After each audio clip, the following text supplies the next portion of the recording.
자, 마켓나우 2부로 이어가도록 하겠습니다. 오늘도 우리 시장은 사상 최고치로 시작을 했어요. 지수가 계속해서 고점을 좀 높여가고 있습니다. 뭐 초반보다는 탄력이 약간 둔화되긴 했어요. 근데 지금 이제 10시가 지났는데 아마 이재명 대통령의 100일 취임 100일 기념 기자회견이 시작이 됐을 것 같습니다. 여기에서 어떤 메시지를 내놓을지 뭐 대주주 양도세 기준 이것뿐만 아니라 앞으로도 추가적으로 어떤 이 코스피나 우리 주식시장을 활성화하기 위한 정책이나 방안이나 비전들이 있을지 그런 메시지를 지금 잔뜩 기대하고 있는 것 같거든요. 그걸 좀 확인하기 위해서 일단은 시장이 약간은 소강 상태를 보이고 있습니다. 자, 역사적인 3,300선 어제 돌파하더니 바로 그냥 최고가를 가버렸습니다. 시청자분들도 고민이 많으실 텐데 뭐 지금이라도 뛰어들어야 되나 고민이 많으실 것 같은데 오늘도 저희가 뭐 여러 가지 좀 준비를 해봤습니다. 네, 그렇습니다. 우선 취임사 대기를 하려는 그런 물량이 지금 좀 보이고 있고 여기에다가 오늘 내마녀의 날이기도 합니다. 그렇죠. 그만큼 수급의 변동성이 막판까지 이어질 수 있기 때문에 이 부분 염두하시면서 시장 대응해 보시는 게 좋을 것 같습니다. 네. 자, 오늘 시장 그러면 어떻게 움직이고 있을까요? 장 초반에는 뭐 3,340포인트도 막 넘어가는 지수의 흐름이었는데 지금은 조금 소강 상태입니다. 어떤 모습일지 개장하고 1시간 지난 지금 상황 김윤주 캐스터가 조금 더 자세하게 알아볼까요?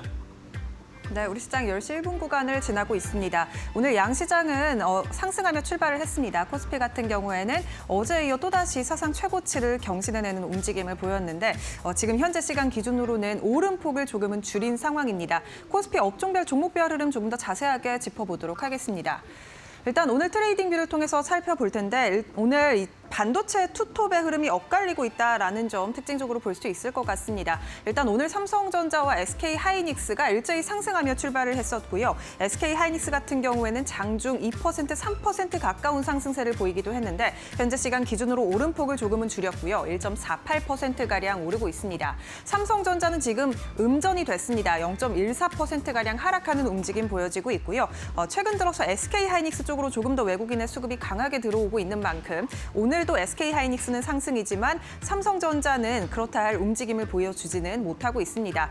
오늘 방산주들이 전반적으로 좋은데 한화 에어로스페이스가 3.52%가량 튀어오르고 있습니다. 현대로템도 3% 넘게 오르는 모습 보여주고 있는데요. 지금 이스라엘에 이어서 유럽에도 지금 이 안보에 대한 위험이 거세지고 있습니다. 폴란드에 러시아가 지금 드론을 폴란드 영토에 이 러시아의 드론이 침범을 해서 이를 격추했다라는 소식이 들려왔습니다. 이에 따라 지금 유럽 자체적으로 안보에 대한 위험 부담감이 높아져 있는 상황이고요. 한화 에어로스페이스, 현대로템 같은 방산주들 오늘 전반적으로 좋은 모습 보여주고 있다라는 점 함께 짚어드리도록 하겠습니다. 한국항공우주도 6% 넘게 튀어오르고 있습니다. 그리고 삼성전기가 오늘 증권가의 이 긍정적인 소식 계속해서 나오면서 주목을 받고 있는데 3.49%가량 오르고 있고요. 특히 대신증권이나 미래에셋증권 같은 증권가에서 목표가를 일제히 높여 잡았습니다. MLCC 가격에 대해서 내년에 상승 국면으로 진입을 할 것이라면서 긍정적인 의견을 냈고요.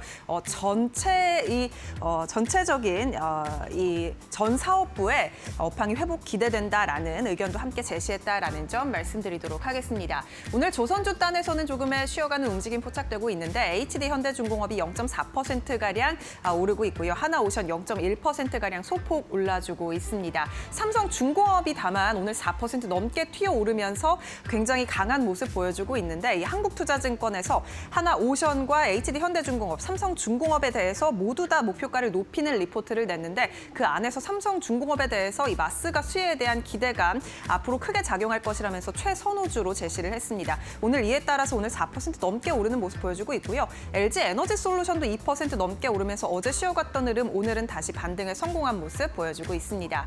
그리고 오늘 원전 두산에너빌리티는 0.88%가량 하락하고 있습니다. 원전주들 흐름 오늘 한국전력공사도 0.65%가량 쉬어가는 모습 보여주고 있습니다. 그리고 오늘 지금 이재명 대통령의 기자회견이 열리고 있습니다. 10시를 시작으로 해서 지금 한창 많은 소식이 나오고 있는데요. 여기서 대주주 양도세 기준에 대한 발언이 나올 것으로 보이는데 50억 유지에 대해서 가능성이 높은 상황입니다. 다만 오늘 금융과 증권주들은 조금은 쉬어가는 모습을 보이고 있습니다. 최근 이거를 연속으로 급등하는 흐름을 보였기 때문에 오늘은 차익 실현 매물이 조금 출회가 되고 있는 것으로 보이고요. KB금융지주가 2% 넘게 하락하는 모습 보여주고 있습니다. 신한금융지주도 0.14%가량 빠지고 있고요.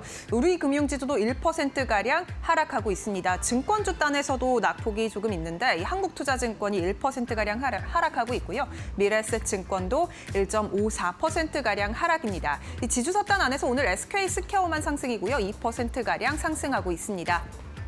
그리고 오늘 네이버와 카카오는 조금의 상승 보여주고 있습니다. 네이버 0.43%가량 오르고 있고 카카오 0.17%가량 오르고 있습니다. 삼양식품에 대해서 오늘 증권가에서 또다시 목표가 올려잡는 움직임 나오고 있고요. 5% 넘게 튀어오르고 있다는 점 짚어드립니다. 그리고 오늘 이 미국 생물보안법에 대해서 재추진하고 있다는 소식 또다시 들려왔습니다. 이에 따라 CDMO 관련주들 흐름도 함께 지켜보셔야 할 것 같은데 일단 삼성바이오로직스가 1.35%가량 오르는 모습 보여주고 있습니다. 그렇다면 코스닥 시장은 지금 어떻게 움직이고 있을지 코스닥 시장도 바로 열어보시죠. 오늘 코스닥 시장 안에서 일단 제약바이오 업종 안에서의 흐름 엇갈리고 있는데 하락 출발했었던 종목들이 지금 양전이 된 종목들, 특히 눈에 띄는 종목들이 많습니다. ABL 바이오가 1.75%가량 지금 상승으로 전환이 됐고요. 리가켄 바이오사이언스도 하락 출발했지만 1.85%가량 오르는 모습 보여주고 있습니다. HLB도 1.68%가량 오르면서 이 상승폭을 장중에 키워내고 있고요. 다만 오늘 알테오젠과 삼천당제약 이 두 개 종목은 장 초반부터 지금까지 여전히 하락하고 있는데 알테오젠이 0.5%가량 하락하고 있고요. 삼천당제약은 1.41%가량 하락하고 있습니다. 케어젠도 1.83%가량 하락하면서 오늘 비만 치료제 따는 조금은 쉬어가는 움직임 보여지고 있습니다. 그리고 일단 오늘 가장 큰 주목을 받고 있는 종목은 파마리서치로 보이는데요. 파마리서치 4.21%가량 오르면서 시장에서 강하게 튀어오르고 있습니다. LNC바이오는 1.59%가량 빠지고 있지만 이 미용 의료기기 단 안에서 파마리서치 여전한 강세를 보이고 있다라고 볼 수 있을 것 같고요. 최근 들어서 시가총액 3위로 올라선 움직임도 체크되고 있습니다.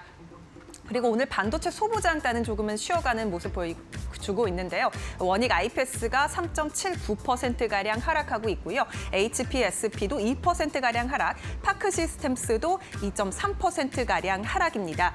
그리고 오늘 덕산 네오르스의 낙폭이 깊습니다. 4.57%가량 하락하고 있는데 간밤 미국에서도 이 아이폰 17에 대한 어느 정도의 이 세론으로 작용을 하면서 애플 주가가 크게 하락하는 모습 양 이틀 가져가고 있습니다. 오늘 애플 관련주들의 흐름 일단 덕산 네오룩스 4.47%가량 하락하고 있다라는 점 함께 짚어드리도록 하겠고요.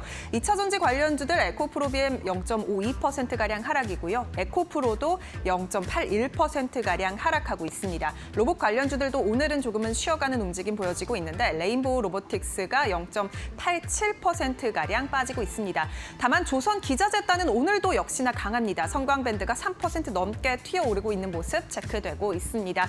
그리고 일단 오늘 화장품주들의 주가가 오르는 모습 보여지고 있는데 앞서 APR도 코스피 시장에서 날아오르는 모습 보였고요. 실리콘투도 3% 넘게 오르는 모습 보여지고 있습니다. 엔터주들은 조금 쉬어갑니다. SM은 0.49%가량 소폭 상승하지만 JYP 엔터테인먼트와 YG 엔터테인먼트 약 1%가량 하락하는 모습 체크되고 있습니다. 그렇다면 지금 지수는 어떻게 움직이고 있을까요? 지수 상황도 바로 열어보시죠. 오늘 코스피 코스닥 양시장은 상승하며 출발했고요. 코스피는 장중에 3,240선까지 넘어섰지만 현재 시간 기준으로 오름폭을 줄였습니다. 코스피도 줄였고요. 코스닥도 일제히 상승분을 조금은 반납하고 있는데 코스피 같은 경우 0.3%가량 오르고 있고요. 3,324선을 지나고 있습니다. 코스닥도 0.2%가량 오르면서 834포인트 지나가고 있습니다. 그래도 여전히 지금 상승분을 켜내고 있는 양시장이고요. 수급 상황 도 바로 열어보도록 하겠습니다. 일단 코스피 시장 외국인과 기관의 순매수 어제에 이어 오늘도 들어오고 있습니다. 어제 특히나 외인의 순매수가 강하게 들어왔죠. 그저께 6천억가량 사들였던 외국인이 어제는 1조 원 넘게 사들였고요. 오늘도 1,000억 원 넘게 오전장 들어 사들이고 있습니다. 이제 9월 달에 외인의 수급이 지금 순매수로 전환됐다라는 점 긍정적으로 볼 수 있겠고요. 기관 같은 경우도 1,000억 원가량 순매수입니다. 개인만이 지금 팔고 있고요. 어제 2조 원 넘게 팔았던 개인 오늘도 2,500억가량 강하게 팔고 있습니다. 코스닥 시장도 열어보시죠. 오늘 코스닥 시장은 외인과 기관의 순매도 지금 포착이 되고 있습니다. 개인만이 사들이고 있고요. 외국인 400억가량, 기관은 200억가량 팔고 있습니다. 수급 상황까지 함께 살펴봤습니다. 그렇다면 현재 시간 투자자들은 어떤 업종과 종목에 관심을 두고 있을까요? 싱크풀을 통해서 더욱더 자세히 살펴보시죠. 자, 시장의 분위기 조금 더 자세하게 싱크풀을 통해서 알아보도록 하겠습니다. 오늘 시장 역시 출발할 때 역사적 신고가, 이제 코스피는 그날 오를 때마다 계속해서 신고가를 기록하는 새로운 기록을 갈아치우게 되는 겁니다. 지수 자체가 이제는 새로운 영역으로 돌파가 된 것인데요. 자, 이러면서 정말 4,000으로 가나? 5,000P도 가나? 라고 이제 개인 투자자분들도 관심이 많아지셨을 겁니다. 주변에서 요즘 물어보시는 분들이 너무 많아졌어요. 자, 그런데 JP모건 체이스가 오늘 리포트를 어제인가요? 발행했는데 3,500은 가볍게 갈 수 있을 거다라는 그런 전망들이 나왔고요. 내년까지 길게 본다면 4,000P, 5,000P가 꿈 같은 이야기는 아닌 것 같다라는 시장의 분위기가 형성되고 있습니다. 일단은 오늘은 이재명 대통령의 취임 100일을 맞아서 기자회견을 앞두고 약간은 소강 상태, 시장의 분위기가 지금은 상황을 지켜보고 있는 모습입니다.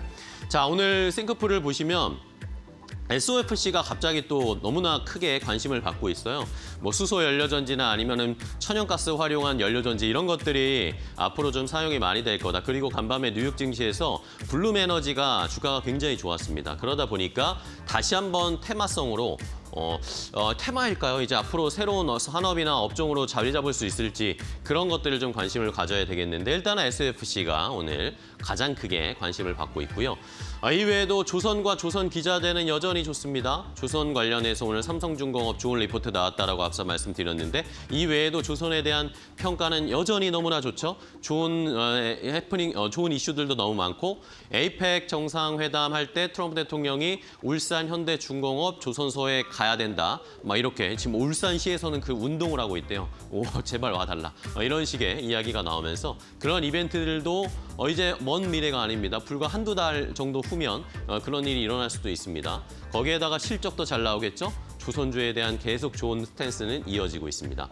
오늘은 방산이나 우주항공 쪽에도 좀 모멘텀이 붙고 있습니다. 방산은 우리나라 국방비도 계속 늘려가야 된다는 이야기가 나오고 있고, 또 미국에서 방위비 우리나라 인상할 것이다 이런 이야기도 나오고 있죠. 여기에다가 유럽에서 폴란드가 다음 타겟이 되는 거 아닌가, 러시아의 다음 타겟이 우크라이나 다음에 폴란드 아닌가, 이런 이야기들이 나오면서 방산, 지정학적 리스크가 끝나지 않고 계속 이어지는 시대가 펼쳐지고 있습니다. 자, 이외에도 증권주는 오늘 좀 쉽니다. 증권주는 어제 그제 이번 주에 좀 많이 올랐죠. 대주주 양도세 관련된 기준 어떻게 결정될 것인지, 어쨌든 이번 주에 결판이 날 것 같은데, 그러다 보니까 그동안 올라온 것에 대한 차익 실현 매물이 조금 나타나면서 하락세를 나타내고 있고요. 이외에 오늘 반도체 HBM 이쪽으로 오늘 좋았는데, 간밤에 미국 시장에서는 마이크론 테크놀로지, 엔비디아 할 것 없이 필라델피아 반도체 지수가 꽤 많이 상승을 했는데, 우리는 어제 그제 좀 많이 올라서 그런지 오늘은 조금 쉬어가는 양상이 나타나고 있습니다. 어제 외국인들이 삼성전자, SK하이닉스를 집중적으로 어제 매수했거든요. 특히 SK하이닉스를 거의 7천억 원 넘게 매수를 했고, 삼성전자는 3천억 원 넘게 매수를 하면서 SK하이닉스 쪽에 약간 조금 더 붙긴 했지만, 어쨌든 우리나라 바이코리아를 하면서 삼성전자, SK하이닉스를 문을 열고 들어오고 있는 양상을 계속 볼 수가 있죠. 앞으로 추가적으로 얼마나 더 외국인들이 들어오면서 상승을 일으켜줄지 더 지켜봐야 되겠습니다. 자, 이외에 제약바이오나 그동안 좀 잘 갔던 로봇, 이런 업종들은 조금 쉬어가고 있고요. 스테이블 코인 관련해서 이번 주에 꽤나 좀 올라와서 쉬고 있는 양상, 이런 모습. 지주회사도 증권주와 비슷한 이런 궤를 같이 하는 모습이죠. 면세점이 또 다시 올라오네요. 외국인 관광객들 많이 오고 있죠. 이런 것들 잘 생각을 해보셔야 되겠고요. 원전주도 두산에너빌리티가 올라가진 않지만 그 밑단에 기자재 쪽에서 원전주들은 어느 정도 상승이 또 나타나고 있습니다. 자, 그럼 이슈 하나 조금 더 자세하게 확인을 해보도록 하겠습니다. 자, 어제 우리 시장이 역사적인 코스피 신고가를 기록을 했습니다. 오늘도 역시 상승 출발하면서 다시 한번 고점을 높이고 있습니다. 장중의 신고가, 그리고 종가 기준으로 신고가 어제 기록했고, 오늘도 그럴 가능성이 좀 높아 보이는 상황입니다. 자, 우리나라의 연중, 이제 올해 초부터 지금 9월까지 코스피 상승률이 38%가 올랐습니다. 자, 그런데 이 수치가 G20 국가 중에 1위를 기록하고 있는 겁니다. 작년에 우리 시장은 꼴찌였죠. 꼴찌였는데 불과 몇 개월 만에 우리 시장이 1위로 올라섰습니다. 코스피 시가총액이 2,727조 원을 기록했고요. 이러면서 9월 한 달 상승률, 지금 9월도 뭐 열흘 정도밖에 안 지났잖아요. 근데 9월 한 달 상승률도 4%가 올랐습니다. 이러면서 이것도 G20 국가 중에 1위를 기록을 하고 있습니다. 참 이게 참 운명의 장난일까요? 공교롭게 이재명 대통령 취임 100일을 딱 맞았는데 100일 딱 맞춰서 신고가를 기록했습니다. 이러면서 또 사상 최고치를 오늘도 경신하고 있는 모습인데 뭐 어떻게 보면 여기 꽃가루가 날리듯이 축포가 터지는 것 같은 시장의 분위기가 형성이 되고 있습니다. 자, 그런데 어제 외국인이 코스피에서 1조 5천억을 샀는데 개인 투자자분들은 또 그만큼 1조 4천억 원을 팔았어요. 그리고 또 특이했던 것이 인버스 2X, 그러니까 곱버스라고 하죠. 하락에 2배 베팅하는 곱버스의 개인 투자자들이 이번 주에 엄청난 매수를 했습니다. 개인 투자자분들 우리 시장 떨어질 것 같으세요? 이런 의견들에 어떻게 반응을 해야 할지 좀 난감한 상황인데 어쨌든 외국인들은 우리 시장 계속 사고 있습니다. 자, 여기에다가 또 재밌는 것은 민주당의 이소영 의원 아시잖아요. 민주당 이소영 의원이 어제 코스피 신고가를 기록하니까 SNS에다가 글을 남겼는데요. 이제 머니무브에 본격적으로 더 동참을 해보겠다라고 이야기를 하면서 지난해 11월부터 일단 월 100만 원씩 코스피 코스닥 ETF를 계속 적립식으로 매수를 해왔다고 했습니다. 그러면서 수익률 인증을 했거든요. 수익률 인증을 했는데 지금 19.85% 수익 중이다라고 이야기를 하면서 다른 자산, 다른 유형의 자산들을 자기가 처분을 하고 이제 코스피나 코스닥 ETF에 더 투자하려고 5천만 원 자금을 마련했답니다. 이러면서 앞으로 추가금 더 코스피 코스닥 ETF에 투자를 할 거라고 하면서 이제 앞으로의 본격적인 머니무브 이동에 이렇게 투자로도 동참을 하고 입법과 관련된 것도 동참을 하겠다라는 이런 결연한 의지를 보였습니다. 자, 우리 시장 얼마나 더 올라갈 수 있을까요? 그리고 오늘 이재명 대통령이 기자회견에서도 어떤 이야기를 할지 시장은 많이 집중을 하고 있는 상황입니다. 자, 그러면 관련된 종목들, 어떤 종목들이 시장을 이끌고 있는지 함께 확인해 보시죠. 네, 시장이 잘 가니까요. 유가증권 시장에서 신고가를 돌파하는 종목들도 지속적으로 나오고 있습니다. 지금 이재명 대통령의 취임 100일 기념 기자회견이 진행이 되고 있는데 이번에도 역시나 부동산 투기 때문에 경제 구조가 이상하다라는 발언을 하면서 지금 부동산보다는 다른 금융자산에다가 조금 더 포진을 하기 위한 그러한 발언을 하기도 했고요. 지금 계속해서 모두의 성장을 이뤄내겠다라고 이야기를 하면서 경제 혁신에 대한 지속적인 강조를 하고 있는 상황입니다. 그러한 기대감 때문인지 오늘도 국내 증시 신고가를 돌파한 종목도 되게 많고요. 코오롱 모빌리티 그룹 같은 경우에는 오늘 상한가에 도달을 했는데 개별적인 이슈 때문이었습니다. 자진 상패를 위한 공개 매수에 들어갔는데 공개 매수에 실패를 하면서 시장에서 매수세가 강력하게 들어오고 있고 신고가 돌파했고요. MLCC에 대한 긍정적인 전망과 함께 삼성전기 목표 주가 줄 상향 리포트가 쏟아지면서 오늘 신고가 돌파하는 데 성공을 했습니다. 아무래도 하이엔드 수요가 증가하면서 이로 인해 MLCC로 수혜를 받을 수 있다라는 게 공통된 의견이었고요. 현재 구간 2.5%가량 상승하고 있습니다. 그 아래쪽으로는 반도체 관련 기업들입니다. 지수가 가기 위해서는 역시나 반도체가 가야 하는 걸까요? SK하이닉스 오늘 31만 원 선 돌파하는 데 성공을 했고요. 미국의 반도체 훈풍을 하이닉스가 좀 고스란히 흡수하는 모습이 나타나고 있고 오늘까지 8거래일째 오름세를 기록 중에 있습니다.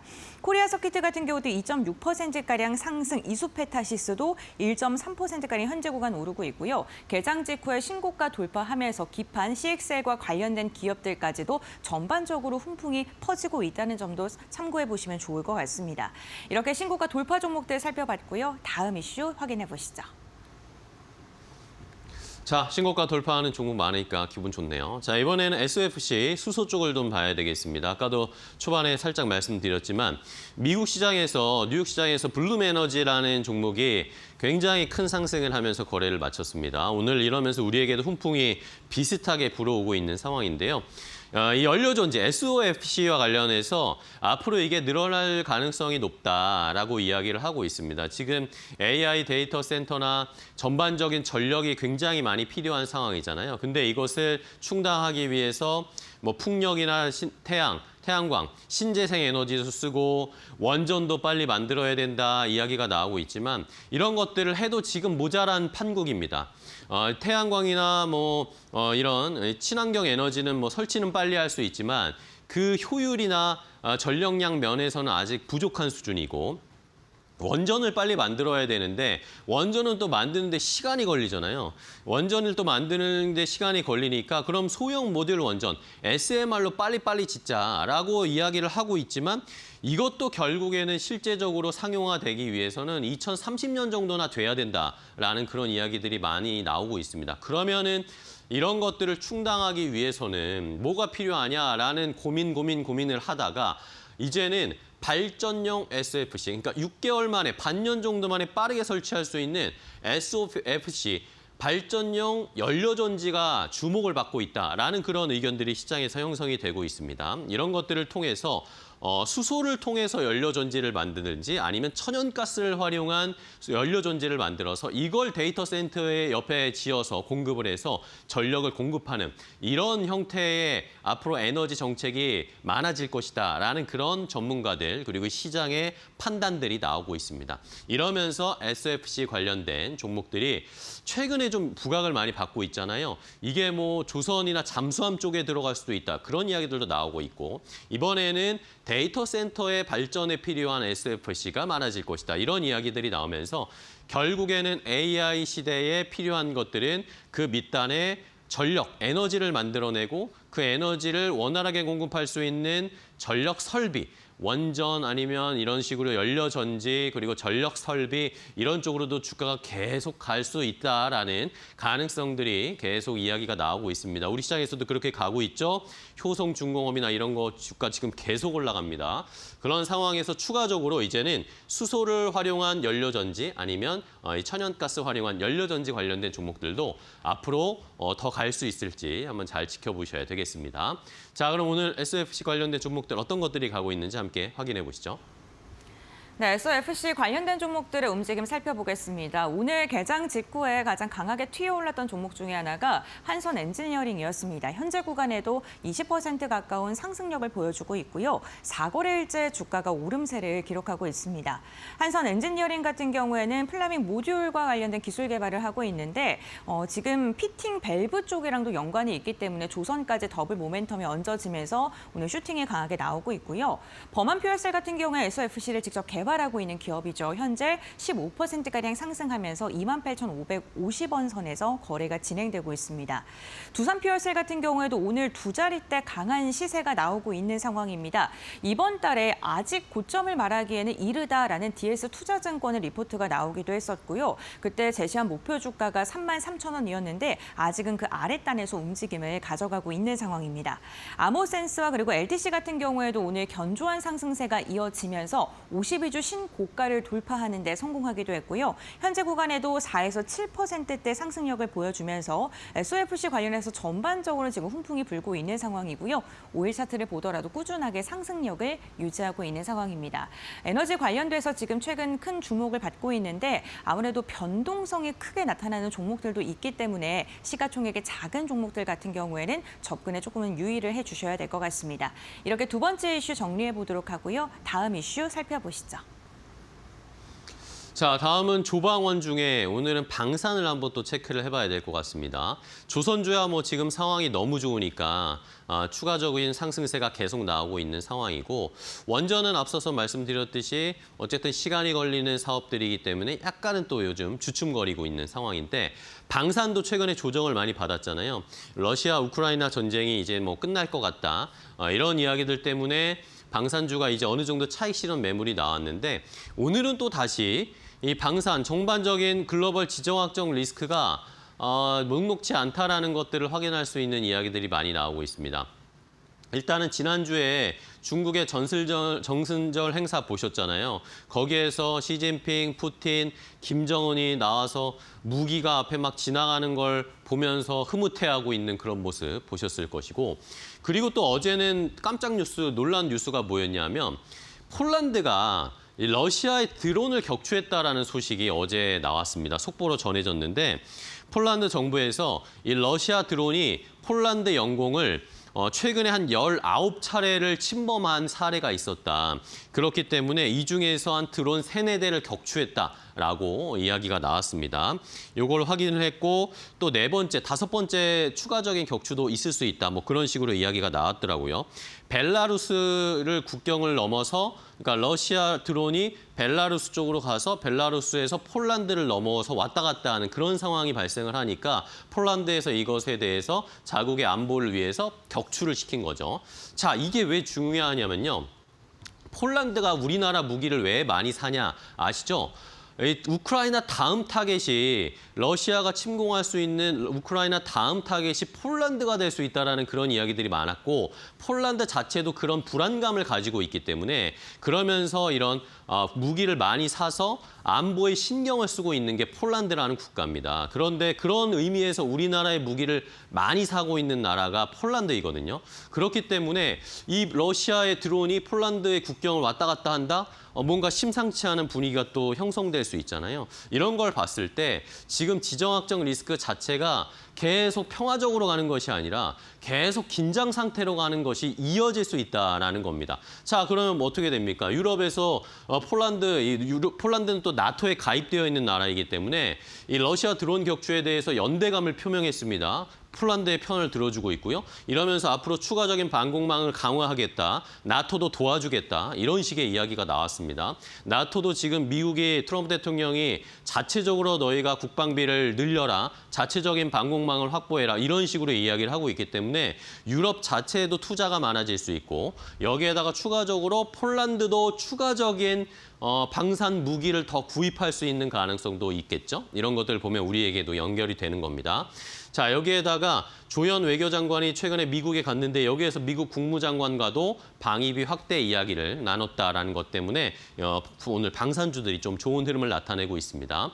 자, 이재명 대통령이 결국에 좀 언급을 하는 것 같습니다. 이 관련된 주식시장에 대한 이야기들이 나오고 있는데 결국에는 생산적인 금융, 이런 자금의 선순환, 우리가 투자하는 것이 기업에게 가는 이런 선순환 과정을 생각했을 때 결국에는 주식시장이 가장 생산적인 금융시장이다. 이게 핵심은 결국에 주식시장이 정상화돼야 되는 거다라는 언급을 하고 있네요.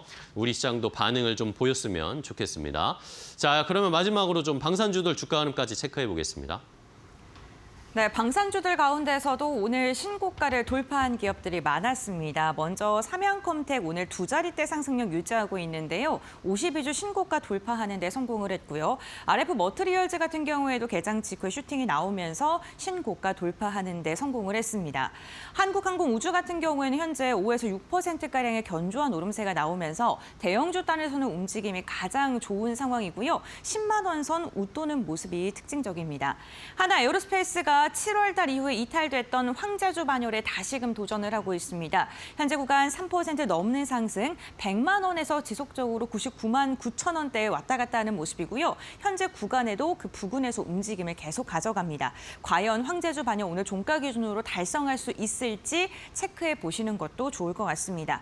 현대로템 같은 경우에도 2.6%가량의 오름세가 확인이 되고 있습니다. 현대로템 최근 상승과 하락을 반복하긴 했습니다만 수급적인 측면에서는 굉장히 긍정적이었습니다. 이번 달 들어서 기관이 매일 매수했고요. 외국인도 일거래를 제외하고는 연일 순매수를 선택을 하면서 지금 메이저 수급이 현대로템을 향해서 지속적으로 유입되고 있고요. 현재 구간에도 21만 3,500원 단에서 거래가 진행이 되고 있습니다. 지정학적 리스크가 다시금 불거지면서 이로 인해 방산 관련 기업들 또다시 주가 레벨업에 성공할 수 있을지 이 부분도 주목해 보시면 좋을 것 같습니다. 네, 이렇게 오늘 3가지 이슈 함께 살펴봤습니다. 자, 시장의 분위기 이슈들 자세하게 좀 정리를 해봤고 이제 오늘 투자 전략을 좀 세워보겠습니다. 오늘 이데일리온의 김태현 파트너와 이야기 나누겠습니다. 파트너님 안녕하세요. 네, 안녕하세요. 네, 반갑습니다.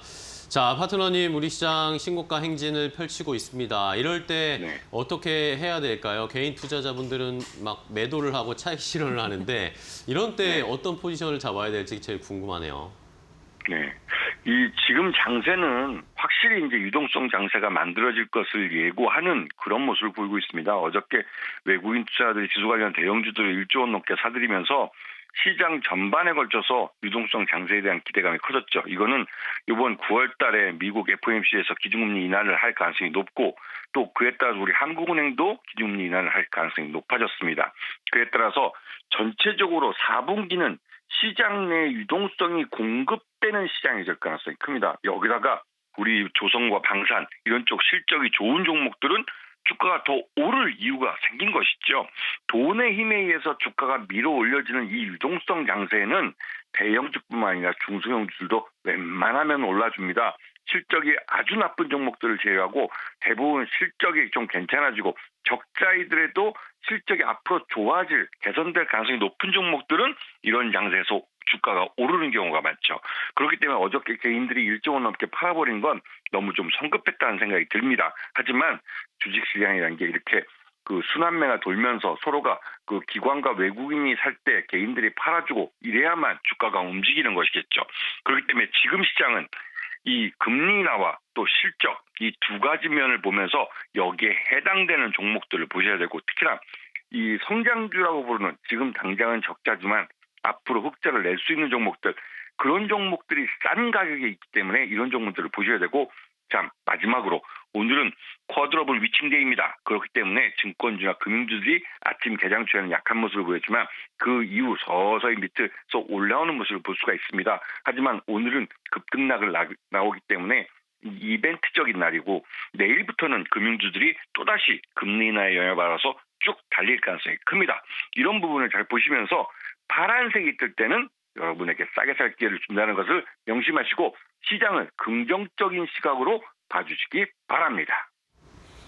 네, 시장 전반적인 분위기가 지속적으로 좋은 흐름이 이어지고 있습니다. 이러한 가운데서 우리 어떤 종목을 봐야 될까요? 네, 지금 지난 그 하반기 들어와서 제가 이제 2차전지 쪽을 계속 말씀드렸는데 최근 한 달 동안은 좀 약한 모습을 보였습니다.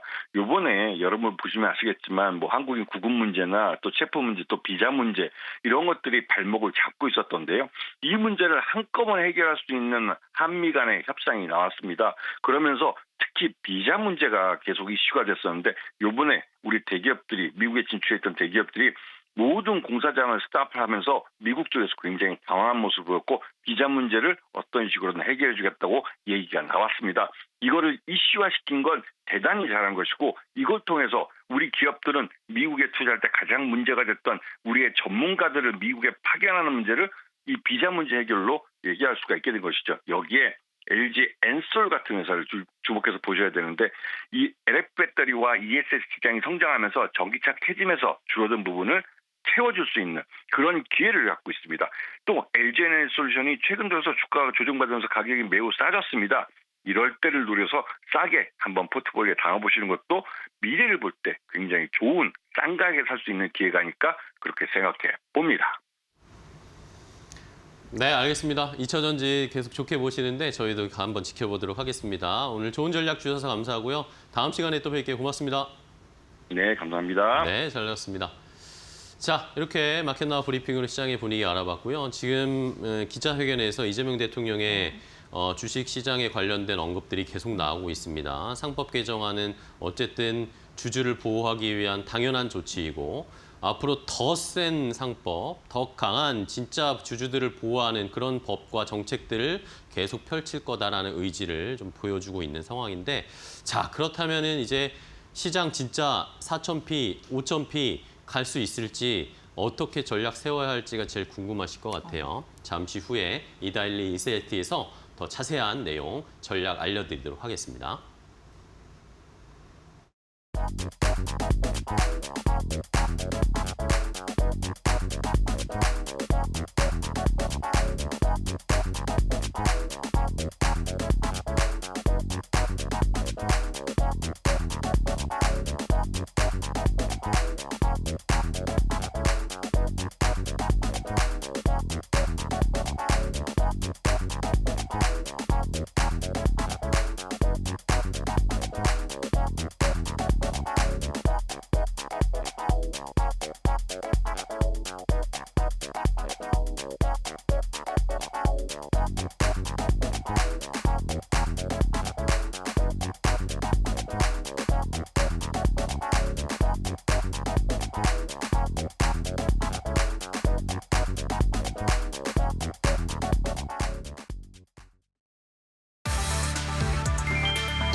오라클 공동 창업자 레리 앨리슨이 처음으로 세계 최고 부재에 올랐습니다. 81살인 앨리슨은 그동안 억만장자 순위에서 늘 상위권이었지만 이번에 드디어 정상을 차지했는데요. 블룸버그에 따르면 오라클이 깜짝 실적을 발표하면서 주가가 하루 만에 41% 폭등했습니다. 그 결과 앨리슨의 자산은 단 하루 만에 1,010억 달러, 우리 돈 약 140조 원이 늘었습니다. 이렇게 불어난 총 자산은 3,530억 달러, 약 545조 원에 달합니다. 덕분에 3,850억 달러를 가진 일론 머스크를 제치고 1위에 올라섰습니다. 머스크는 테슬라 주가 부진 속에 약 300일 만에 선두 자리를 내주게 됐습니다. 앨리슨은 현재 오라클 이사회 의장이자 최고 기술 책임자로 재산 대부분을 오라클 지분으로 갖고 있습니다. 오라클의 클라우드 성장 기대감이 앞으로도 앨리슨의 자산을 더 끌어올릴 수 있다는 전망이 나옵니다.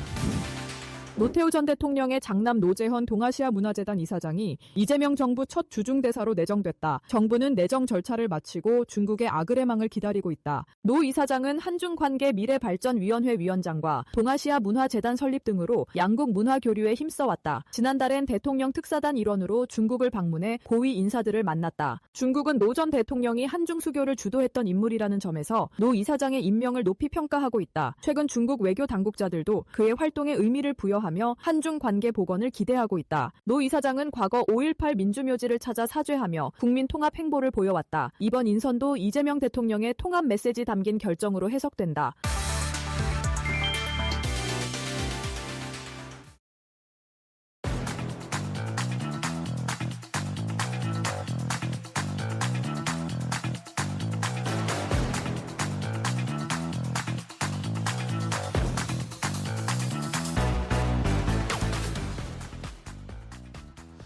자, 마켓나우 2부 함께하고 계십니다. 우리 시장은 지금 이재명 대통령의 기자회견에 많이 집중을 하고 있습니다. 지금 이제 이재명 대통령이 주식시장에 관련된 언급들이 차례차례 계속 줄지어 나오고 있는 상황인데요. 일단은 아까도 보셨지만 상법 개정에 관련해서는 기업을 옥죄는 것이 아니라 일부 악덕 기업들을 옥죄는 것이다. 그걸 압박하는 것이지 모든 기업들에게 그렇게 하는 거 아니다라는 취지의 이야기를 했고요. 저희가 가장 관심이 많았던 부분, 주식 양도세 대주주 기준과 관련해서 조금 전에 언급이 나왔는데 주식 양도세 대주주 기준을 10억 원으로 강화하는 것, 이것을 굳이 고집할 필요가 없다라고 이야기를 하면서 양도세 대주주 10억 하향 필수가 아니다라고 언급을 했습니다. 우리가 생각하는 그런 내용이죠. 10억으로 낮추는 것이 아니라 오히려 원상복구 50억 원으로 하든지 그것에 관련해서 낮추는 쪽으로 가지 않는 방향성으로 지금 코멘트가 나왔기 때문에 일단은 시장에서 우리가 생각한 이야기들이 나왔는데 여기에 이제 시장은 추가적인 더 그 시장에 대한 긍정적인 이야기들을 원하고 있는 것이죠. 이러면서 어떤 이야기가 나오는지 계속 이야기 나오겠고 분리과세 관련 배당소득 분리과세와 관련해서도 이야기가 좀 나왔네요. 배당소득 분리과세를 포함한 이런 세제가 주식 활성화에 도움이 되는 방향으로 추진이 돼야 한다라는 식의 언급이 또 나왔습니다. 주식시장 어제 오늘 신고가를 기록하고 있지만 아직도 정상화되지 않았다. 이재명 대통령의 이 눈높이에는 아직 맞지 않는 것으로 보이는 언급을 하면서 추가적인 앞으로 시장에 긍정적인 영향을 줄 수 있는 세제 개편이라든지 법안들을 추진할 의지를 보이고 있습니다. 아까도 언급드렸지만 더 센 상법이 필요하다, 상법 개정이 필요하다라는 그런 이야기도 나왔죠. 자, 그렇다면은 이제 그러면 우리가 투자를 어떻게 해야 될까요? 이런 정부의 확실한 스탠스가 나왔습니다. 대통령의 스탠스도 나왔고요. 그러면 신고가를 기록하고 있는 이 상황에서 우리는 투자를 어떻게 해야 될지 조금 더 자세하게 이야기를 나눠보겠습니다. 오늘은 레몬리서치의 김민수 대표와 함께하겠습니다. 대표님 안녕하세요. 안녕하십니까. 네, 반갑습니다. 네. 자, 대표님 나오시기 전에 지금 대통령이 너무 많은 이야기를 해서 조금 시간이 걸렸습니다. 네, 지금 저희 방송을 볼 게 아니라 우리 대통령께서 얘기를 하시는데 생중계를 해야 되나? 지금 저희가 무슨 얘기를 하겠습니까? 다 들어보고 그다음에 경청해야겠죠? 네, 그렇습니다. 네, 그렇습니다. 네. 일단은 지금 막 언급들이 나오고 있어요. 예. 뉴스 보시는지 모르겠는데 일단은 양도세 기준을 굳이 10억으로 내릴 필요 있나라는 식의 지금 또 코멘트도 나왔습니다. 그래서 결국에 안 내리겠다는 의지인 것 같습니다. 확답을 해주셔야지 또 그렇게 빙빙 돌리시면 어떡합니까? 네. 그냥 저희가 원하는 거는 얼마 이렇게 딱 그걸 원하고 있는데 그건 조금 더 봐야겠죠? 아직 네. 안 나왔죠? 내용들은. 네. 네. 그러면서 뭐 일단은 뭐 이런 식으로 이야기가 나오고 있고요. 지금도 계속 진행이 되고 있고 네. 오늘 뭐 한 11시 30분, 뭐 오늘 90분 정도 한다고 했으니까 네. 이야기는 계속 나오는 걸 한번 체크를 해드리면서 저희도 시장 상황을 볼게요. 시장은 오히려 근데 지금 조금 지수가 떨어지고 있어요. 네. 일단 항상 K 증시는 선반영 아닙니까? 네. 그렇게 좀 좋은 쪽으로 나갈 거다라고 하다 네. 보니까 시장이 먼저 반영을 했다가 이제 지금은 또 살짝 그런 게 오늘 또 선물 옵션 동시 만기래요. 그렇죠. 네. 네. 그렇게 되면은 알고 있던 내용들이 시장에 나오면서 시장은 또 그리고 또 만약에 반응을 안 했으면 모르겠는데 네. 반응을 해서 벌써 지난주부터 이제 쭉 달려왔던 모습들이기 때문에 여기서는 약간 이제 고민을 하겠죠. 그냥 쭉 달리는 것보다 물량 좀 소화할 거 소화하고 잠깐 좀 쉴 거 쉬고 그러면 다음 주도주는 또 어딜 봐야 될까? 이런 식으로 해서 여러 가지 변화가 나오다 보니까 시장 변화는 자연스러운 과정이라고 봐야 될 것 같고요. 옷장에는 아마 지금 기조로 보게 되면 외국인들이 선물을 이제 오늘은 안 사는 기조입니다. 네네. 그렇게 되면은 약간 정체를 보이면서 뭐 추가적으로 뭐 3,350 훅 들어간 것보단 이 정도에서 물량 좀 조절하고 약간 고민하는 모습을 살짝 보여주지 않을까 그렇게 바라보고 있습니다. 네. 말씀하시는 중에 이재명 대통령의 결국에 언급이 나왔습니다. 대주주 50억 기준 그냥 내버려둘까 생각을 하고 있다. 네. 최종 논의는 국회에다가 맡기겠다라고 결정은 일단 국회에서 하라라는 식의 이야기했지만 어쨌든 50억으로 유지될 가능성이 지금 높죠? 이런 걸 보면 그러면 이런 것들 때문에 어제 외국인들이 폭풍 매수를 했다고 보세요. 어제 저도 수급 보고 진짜 너무 놀랐거든요. 외국인이 현물 선물할 것 없이 막 엄청 샀습니다.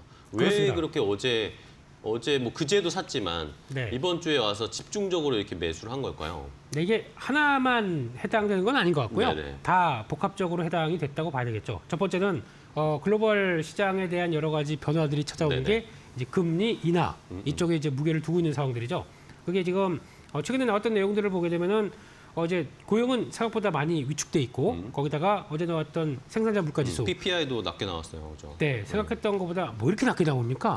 예, 2.6%뭐 그러니까 기존에 나왔던 동향보다 더 확 떨어지는 모습들이 나오다 보니까 약간 좀 그러면은 진짜 미국에서 지금 관세 영향이 크게 없다고 봐도 되는 건가요? 세부 데이터를 보다 보니까 네. 이거는 관세 영향은 분명히 들어옵니다. 뭐 네. 전기전자부터 자동차, 타이어 뭐 이런 쪽까지 이쪽은 물가가 올라가는 걸 봤을 때는 네. 이거는 영향을 받는데 다른 쪽 뭐 에너지나 뭐 이렇게 음식료들 이런 것들이 좀 낮아지면서 좀 영향은 끼쳤다고 하더라도 중요한 거는 기업적으로는 압박이 들어옵니다. 물가 상승 압박이. 근데 그거를 아직까지는 기업들이 소화를 하고 있는 거죠. 그래서 그걸 이제 소비자로 전가를 안 시키고 자기가 안고 있다라고 하게 되면 마진은 줄어들 수밖에 없겠죠. 이 줄어드는 마진을 가지고 그럼 이걸 가지고 만약에 비용들이 다른 것들이 늘어나다 보니까 좀 정리를 해야겠네 그러면은 인건비 그래서 노동을 관련된 쪽을 좀 줄이고 줄이는 모습들이 나오게 되면 거기서 약간 또 지표들이 좀 안 좋게 나오겠죠. 네, 그게 또 영향을 끼치다 보니까 고용 지표들이 좀 위축되는 현상. 이거를 생각하면서 연준은 이제 금리를 인하하겠다라는 쪽들로 나오는 과정이라고 보게 되면 네. 금리 인하에 대한 정당화는 나올 수가 있겠죠. 그렇죠. 하지만 여기서 생각보다 좀 강하게 기업들의 압박이 높아진다라고 하게 되면 이제 이게 어디서 나오겠냐면은 네. 기업들 실적 쪽에서는 부진하게 나오겠죠. 네, 마진이 확 줄었으니까. 그러니까요, 예. 네, 그렇게 되면은 기업들 실적들이 줄면서 고용 지표 안 좋아지고 그러면 경기 침체라는 단어를 쓰겠죠. 그렇죠. 네, 그렇게 되면은 경기 침체를 대비해서 금리 인하를 한다라고 볼 수 있겠는데 그 과정 쪽에서 경기에 대한 우려감을 받는 지금 입장으로는 이게 네, 또 만만치가 않을 수가 있기 때문에 그런 쪽으로는 생각할 여지가 좀 더 있다라는 쪽으로 바라보는 게 맞지 않나 싶습니다. 그러면은 만약에 네. 다음 분기 정도에 아니면 연말 정도까지 하면은 네. 미국의 기업들 실적이 조금 미스가 나오는 것들이 많아지게 되면 네. 그러면은 미국 시장도 좀 흔들릴 가능성이 있지 않을까요? 흔들릴 수밖에 없겠죠. 네. 네, 그게 이제 흐름이라고 봐야 될 것 같은데 그거를 얼만큼 금리 인하 기대 쪽으로 잘 맞춰서 유동성이 증가되면서 그걸 소화할 수 있느냐 이게 이제 관건인 것 같기 때문에 그런 부분들은 또 추가적으로 지표 보면서 확인해야 될 것 같고 그게 첫 번째. 네. 네. 두 번째는 말씀하셨듯이 내주조 양도세 네. 관련된 얘기인데 솔직히 또 국회로 넘어간다고요. 네. 아까 네. 내용 보고 네. 좀 이게 아닌데 원래는 이제 왔다 갔다 해서 대통령이 결정하시라고 넘겨온 건데 네. 이걸 다시 국회로 넘겨준다는 얘기는 탁구도 아니고 핑퐁도 아니고 결정을 누군가 해주셔야 될 것 같은데 조금 좀 개인적으로는 서운합니다. 네. 그런 우려 때문인 뭐라고 해야 돼? 대표님의 심리와 비슷한 걸까요? 이러니까 네. 지수가 지금 양시장 다 강보합으로 다 내려왔거든요. 그렇죠. 그래서 일단 확답을 원했던 걸까요? 저희는 뭐든지 딱 정확한 확답, 게 그리고 좋긴 또 하니까. 단순화 그게 가장 좋을 텐데 그거에 대해서 또 이렇게 얘기가 나오게 되면 좀 고민할 수밖에 없는 거죠 또. 예, 그러면 다시 그저 국회로 갔다가 국회에서 또 얘기 나오면 결국은 사인은 또 대통령이 하실 텐데 그렇죠. 네네. 이런 쪽으로 나오게 되면 그렇다라고 봐야 될 것 같고 하지만 이제 또 그나마 기대할 수 있는 뭐 추가 상법 개정 같은 경우 이것도 이제 계속 또 강화된 쪽으로 밀어붙이겠다라고 하게 되면 기대는 역시 할 수 있는 수준이기 때문에 네. 일단 뭐 예전만큼 불확실성은 줄었다고 볼 수 있겠지만 그 대주주 양도세 관련된 불확실성은 줄었지만 그 또 절차가 또 남아 있다 보니까 시장은 조금 더 고민을 할 수 있는 이런 쪽으로 봐야 될 것 같고 마지막으로 세 번째는 어제 외국인들이 매수를 그렇게 강하게 했던 거는 이제 직접적으로 업황과 시장에 따른 쪽으로 한정돼서 네네. 본다라고 하게 되면 반도체죠. 네, 어제 반도체 삼성전자, SK하이닉스를 엄청 샀습니다. 네, 그러니까 거의 이 두 종목만 합치게 되면은 외국인들 쪽에서 거의 1조 거의 1조 가까이 넘어가는 샀죠. 예, 네. 넘어가는 모습들이고 기관도 같이 동참했다라고 하다 보니까 거기서 나온 변화가 그대로 시장에서 나왔고 그러니까 왜 그랬냐면은 요즘 나오고 있는 브로드컴도 그렇고 이제 네. 오라클도 그렇고 나오는 게 AI 투자에 대해서 진심으로 나오기 시작하고 거기다가 또 확산되는 모습들이 계속 이어지다 보니까 특히 이제는 클라우드까지 번지기 시작합니다. 네, 이런 쪽까지 나오기 시작하다 보니까 그럼 거기서 클라우드 쪽에서 또 중요하게 들어갈 수 있는 낸드나 또 네. 이제 메모리 쪽들은 디램 쪽들은 또 영향을 끼친다라고 하게 되면 기대감이 또 확 높아지는 모습들이겠죠. 그러다 보니까 이렇게 반응을 했다는 쪽들이 시장에서 또 하나의 축으로 작용했다 그렇게 봐야 될 것 같습니다. 알겠습니다. 네. 결국에는 어쨌든 시장에 우리 대주주 양도세와 관련된 그런 기준, 어쨌든 변화의 스탠스를 외국인들이 포착을 한 것 같고 금리 인하의 기조, 뭐 네. 미국도 내리겠지만 우리도 이번 달에 내릴 가능성이 높겠죠? 아직까지는 한미 금리 차가 좀 있기 때문에 네. 미국이 내린다고 해서 우리가 그 바로 바로 따라가진 따라가지는 않나요? 않을 것 같습니다. 아, 그래요? 네, 그러진 않을 것 같고 이제 완화 기조는 계속 하겠다고 충분히 보여줬기 때문에 그 먼저 이제 저희가 하향하기 시작했기 때문에 그래서 미국이 들어오기 시작하게 되면 좀 눈치 봐서 제가 보기에는 올해 말이나 내년 초부터 다시 재개가 들어가지 않을까라는 쪽으로 보고 있는데 우리도 그럴 수밖에 없겠죠. 그리고 거기다가 또 계속 재정 확장 정책 또 완화 정책을 통해서 떨어진 성장률 회복해야겠죠. 예, 대만에 뒤지고 있다니 저희가 네 이거는 네. 또 아마 많이 또 함의하는 바가 좀 크긴 한데 이런 것들도 좀 생각을 해봐야 될 것 같습니다. 네.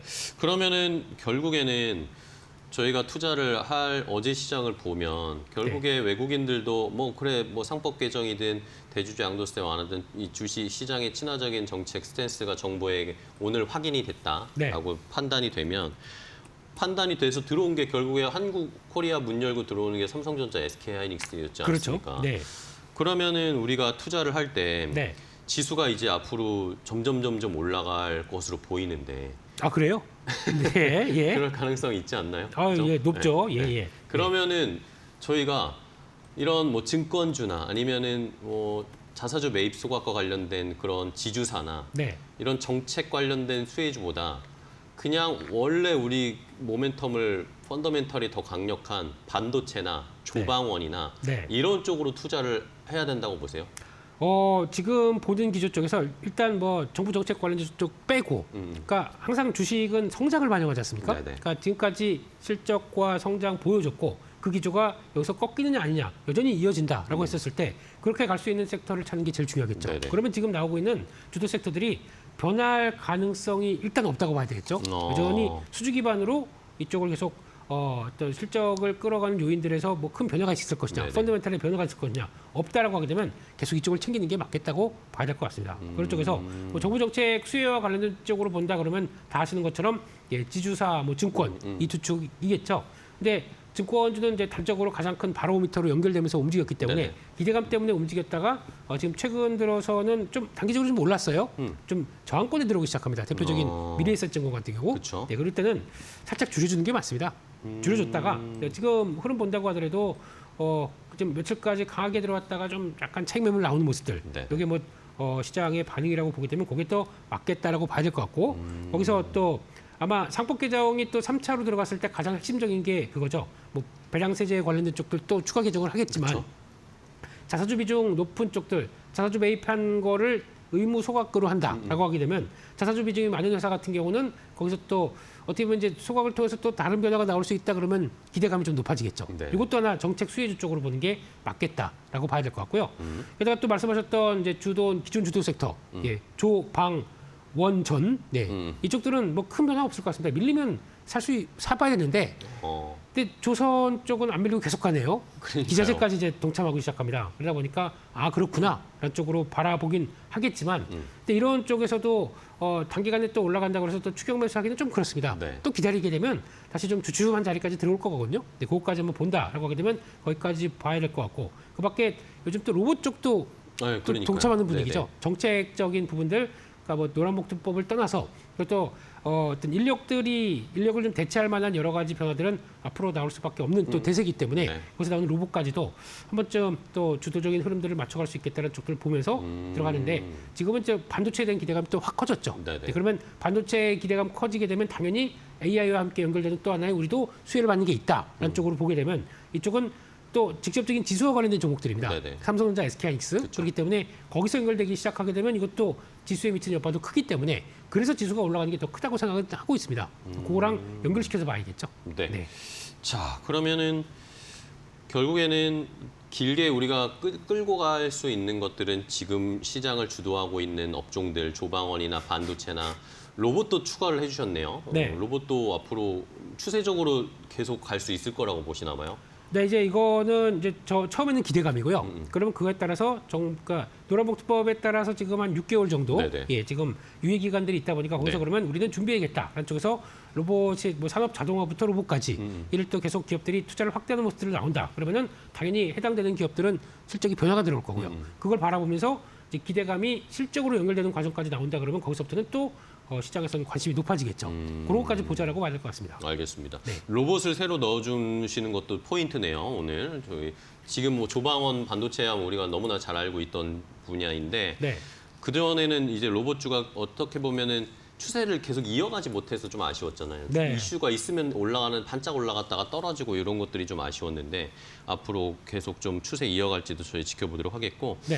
뭐 다른 업종들도 좀 체크를 해보면 어제 같은 경우에 어제 진짜 다 올랐잖아요. 그렇죠. 거의 다 올랐는데 어제 쉬었던 게 딱 2차 전지, 예. 바이오. 오히려 이 금리 인하 때문에 지난주까지는 바이오가 잘 가다가 네. 어제 바이오가 쉬더라고요. 그리고 또 뭐 조그만 거지만 아이폰, 애플 관련주들 네. 뭐 이런 정도만 쉬던데 네. 이쪽은 어떻게 보세요? 그러면? 일단 2차 전지 쪽은 그러니까 요 소외되는 쪽들은 다 뭐 하나씩 이유가 있고 거기다 또 반도체가 집중되게 되면은 한 이쪽 섹터 쪽에서 하나는 숏, 롱 이렇게 나오다 보니까 당연히 거기서 이제 LG에너지 솔루션 같은 종목들이 영향을 받았다고 보게 되면 네네. 위축됐다고 봐야겠죠. 그렇다고 하더라도 어제 나왔던 150조의 정책 펀드 네네. 이쪽을 또 조성하면서 거기서 앞으로 육성하겠다고 한 쪽들이 2차 전지도 들어가 있습니다. 그렇게 되면은 아마 정부나 그리고 또 시장에서도 뭐 완전히 소외시키는 쪽으로는 안 나올 거예요. 네네네. 근데 2차 전지의 가장 큰 약점은 당장 지금 나올 만한 모멘텀이 없다 보니까 지금까지는 2분기 실적 괜찮을 거야. 그거보다 좀 꺾이고 3분기도 이제 3분기부터는 상저하고로 돌아갈 거야라고 바라보는데 3분기도 예상했던 것보다 실적이 좀 위축되고 하다 보니까 여기서 실적 추정가 하향되는 거에 따라서 주가가 계속 영향을 받는다라고 네. 하게 되면 그거는 계속 가면서 갈 때마다 기대감이 낮춰질 수밖에 없겠죠. 그런 과정들이 벌어진다는 쪽으로 보는 게 맞을 것 같고 하지만 금리 인하가 되면 이런 고성장주들은 언제든지 또 부항을 받을 수가 그렇죠. 있습니다. 네. 그렇기 때문에 이거는 그렇다고 해서 너무 실망할 필요는 없을 것 같고 모멘텀만 조금씩 하나씩 갖춰진다 그러면 언제든지 반등할 수 있겠다 쪽으로 보시면서 아마 이런 소외된 섹터들도 계속 관심은 둬야 될 것 같고요. 네, 그또 바이오 같은 경우는 개별적인 움직임이죠. 종목들 다 움직이는 게 아니라 그래서 그런 쪽으로 본다라고 봐야 될 것 같고 스마트폰 쪽들은 아마 아이폰 17에 대한 기대감이 상당히 떨어졌죠. 네, 나온 거 보셨습니까? 네, 봤어요. 네, 아이폰 쓰시잖아요. 쓰고 네. 있습니다. 네. 바꾸시고 싶으세요, 우리 앵커님? 궁금은 한데 네. 좀 만져봐야 될 것 같아요. 되게 툭 튀어나왔더라고요. 이제는 완전히 카메라가? 카툭티가 네.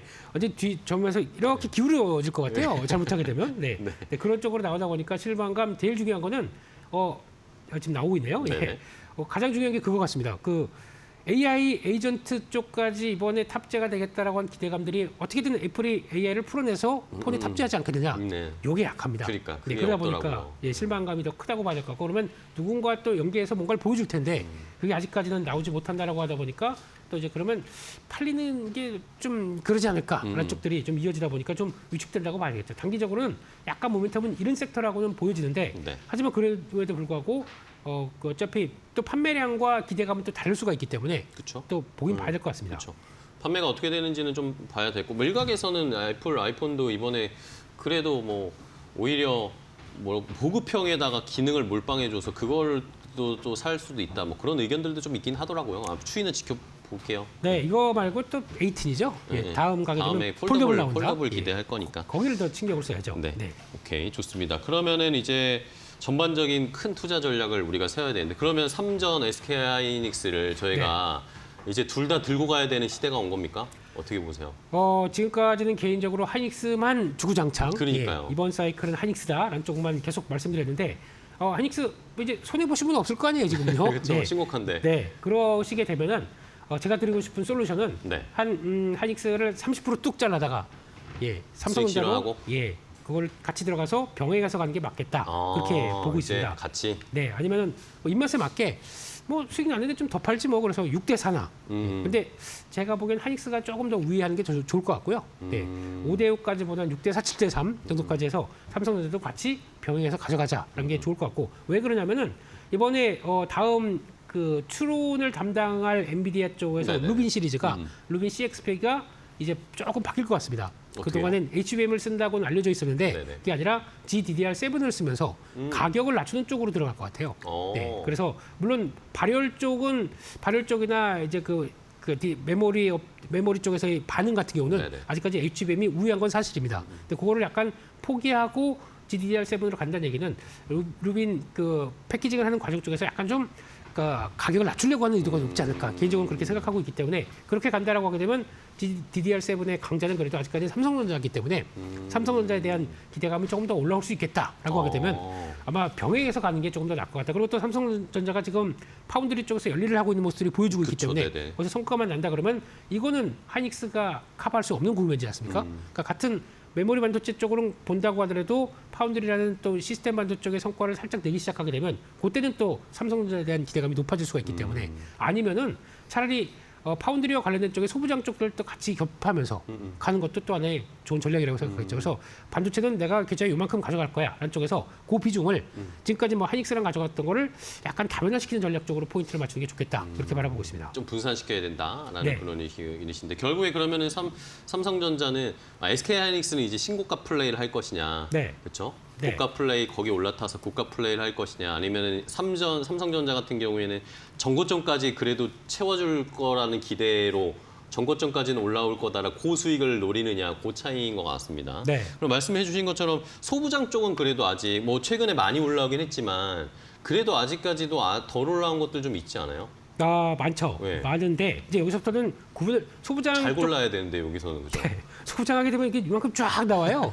그 중에서 그러니까 이 종목은 뭐가 어쩌고 저쩌고 네. 하면서 또 말이 많지 않습니까? 이해하기는 좀 어려워요. 네. 그런 쪽에서 일단 아까 말씀드렸듯이 포인트가 네. 일단은 메모리 반도체 업황 좋아지냐 그러면 투자가 늘릴 게 이제 맞는 거고 거기서 이제 삼성전자를 본다 그러면은 일단 파운드리 쪽과 연결된 쪽 그리고 또 투자가 이제 첨단 공정 쪽으로는 계속 가속화된다라고 하게 되면 거기서 나오는 것까지 본다라고 했을 때 전공정, 후공정 다 보시는 게 맞는데 삼성전자로 본다라고 하게 되면 그래도 파운드리 쪽과 전공정에 대한 같이 믹스된 쪽들을 더 챙기는 게 맞겠다고 봐야 될 것 같고 또 하나 후공정도 보셔야 되는 게 어차피 지금 삼성전자도 HBM4 하려고 뛰어들 거고 네네. 그리고 또 하이닉스는 여전히 선도적인 입장 쪽에서 계속 투자가 이어질 거고 그러면은 이와 관련된 패키징과 그리고 또 HBM 쪽들의 관련된 또 본딩부터 뭐 테스터 이런 쪽들은 계속 또 확인은 필요하다라는 쪽인데 이쪽은 좀 최근에 좀 올라오기 시작합니다. 그렇기 때문에 가장 강하게 들어가는 것보다는 그런 쪽들은 챙겨가면서 보는 게 좋겠다라는 쪽들이고 또 하나 플러스 알파로 하나만 더 말씀드리게 되면 네네. 지금 기판에 대한 관심이 높아지고 있죠. 그쵸. 삼성 전기가 보여주기 시작하면서 그동안 FCBGA 쪽을 투자를 많이 해서 반도체 기판 쪽을 좀 바꿔가겠다는 쪽들의 변화가 많았었는데 이게 회수기가 들어야 합니다. 그런 쪽에서 변화가 들어온 것들 그리고 또 지금 뭐 CXL 얘기는 많은데 이거는 좀 시간이 좀 걸린다고 봐야 될 것 같고요. 내년까지 걸리기 때문에 너무 무리는 하지 마시고 특히 소캠은 벌써 엔비디아가 낙점을 했지 않습니까? 그럼 거기와 관련된 기판 쪽에 변화가 들어온다. 아시는 뭐 심텍과 TLB 이런 회사들이 또 가장 또 수혜를 받고 수 있기 때문에 이것도 한 축으로 같이 보는 것도 중요하겠다 그렇게 말씀드리겠습니다. 좋습니다. 그러면은 마지막으로 네. 반도체 어쨌든 아까 말씀해 주신 것처럼 삼성전자, SK하이닉스는 SK 비중이 많으신 분들은 조금 수익 실현해서 삼성전자도 포션을 어느 정도 채워놓자. 같이 데리고 가자. 예. 같이 이제 투 트랙으로 같이 네. 가자라는 거였고 그 밑단으로 이제 소부장까지 온기가 퍼진다면 뭐 종목 한번 찍어주시죠. 나 이제 섹터를 지나서 종목으로 가자. 네. 네. 그래서 근데 일단 오른 종목도 있다 보니까 그걸 네. 다 감안해서 말씀을 네네네. 드리게 되면은 일단 기판 쪽에서는 가장 탑픽은 TLB가 맞다고 생각합니다. TLB? 네. 메모리 모듈과 뭐 DDR5까지 다 겸하면서 소캠까지 들어간다 그러면 팔방 미인 역할을 할 수 있겠다라는 쪽에서 TLB에 관심이 높은데 어제 많이 올랐어요. 그러게요. 예. 그러면 조금 좀 숙일 때 들어가야겠죠. 그렇죠. 매물 나와서 약간 주춤할 때 아마 36,000원대 그 정도까지 한번 들어올 수가 있을 것 같아서 그 정도까지 왜 이렇게 째려보세요? 아니. 사고 싶으세요? 예, 올라가면 사고 싶습니다. 네, 다. 그렇죠. 예, 그런 쪽으로 봐야 많이 될것 오른 같고. 것 같아서. 네, 또 두 번째는 두산 테스나를 보는 게 맞겠다고 봐야 될 것 테스나. 같고요. 예, 오늘 강하게 시작했다가 또 시장이 좀 위축되니까 좀 출렁이긴 하는데 아마 삼성전자 테일러 공장으로 미국에 갈 때 같이 갈 가능성이 높은 회사라고 생각이 그쵸, 듭니다. 그쵸. 네, 그렇게 되면은 가서 이제 웨이퍼 테스트 또 해야 되기 때문에 그쪽에서 삼성전자 매출이 거의 98% 이렇게 거의 집중되어 있는 회사이기 때문에 거의 기대감이 좀 높은 게 현실이라고 봐야 될 것 같고요. 네. 마지막으로는 HBM 쪽에서 아직 시장에서는 뭐 반신반의한다고 하더라도 네. 하나비전 같은 경우도 하나비전? 네. 이것도 일단 계속 관심이 높아야 될 것 같고 지금 보니까 내년 초에는 하이브리드 본딩 관련된 장비 쪽 내놓는다라고 얘기를 하더라고요. 하나 세미텍에서. 네, 그러다 보면은 약간 기존의 삼성보다 SK하이닉스 향 쪽으로 계속 또 드라이브를 걸어놨고 네. 거기서 성과를 내기 시작하게 되면 하나씩 또 보여줄 때마다 지금은 AI CCTV 쪽으로만 관심이 현금 흐름이 돌아가 있는데 네. 거기까지도 확대된다라고 하게 되면 슬슬 변화가 나오지 않을까 라는 쪽들도 한번 보셨으면 좋겠습니다. 알겠습니다. 자, 이렇게 코스피 5천 시대를 우리가 바라고 있는 상황인데 신고가 행진을 펼치고 있습니다. 그 지수가 올라갈 때 개인 투자자분들도 수익을 보셔야 네. 그래야 또 더 많이 투자도 하시고 활성화도 더 되고 그렇게 될 텐데 아직까지는 지수는 많이 올랐지만 개인 투자자분들이 돈을 많이 버셨다는 말은 아직까지는 잘 안 들려요. 그렇죠? 그렇죠. 네. 네. 그런 의미에서 이제 시장의 주도주를 어쨌든 반도체를 저희가 끌고 가야 됩니다. 그래야 지수가 올라갈 거니까 그런 상황이기 때문에 네. 오늘 반도체 투자 전략을 좀 자세하게 종목까지 알려드렸으니까 잘 참고해 주시기 바랍니다. 자, 오늘 레몬리서치 김민수 대표님과 함께했습니다. 대표님 오늘 좋은 전략 주셔서 감사하고요. 5,000픽 갈 때까지 화이팅 해주십시오, 대표님.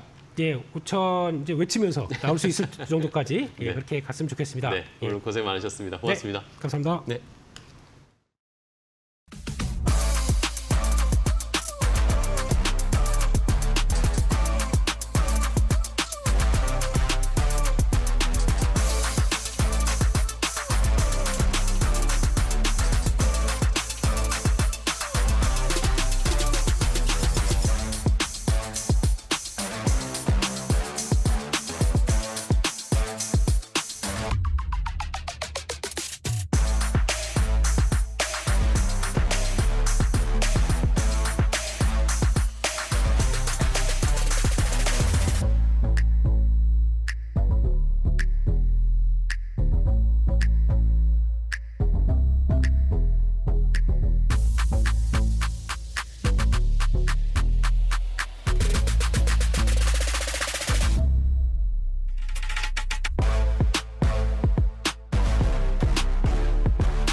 안녕하세요. 에이토크 신일섭입니다. 오늘의 주제는 코스피 사상 최고가 돌파 경축, 그래 이제부터가 시작이야 입니다.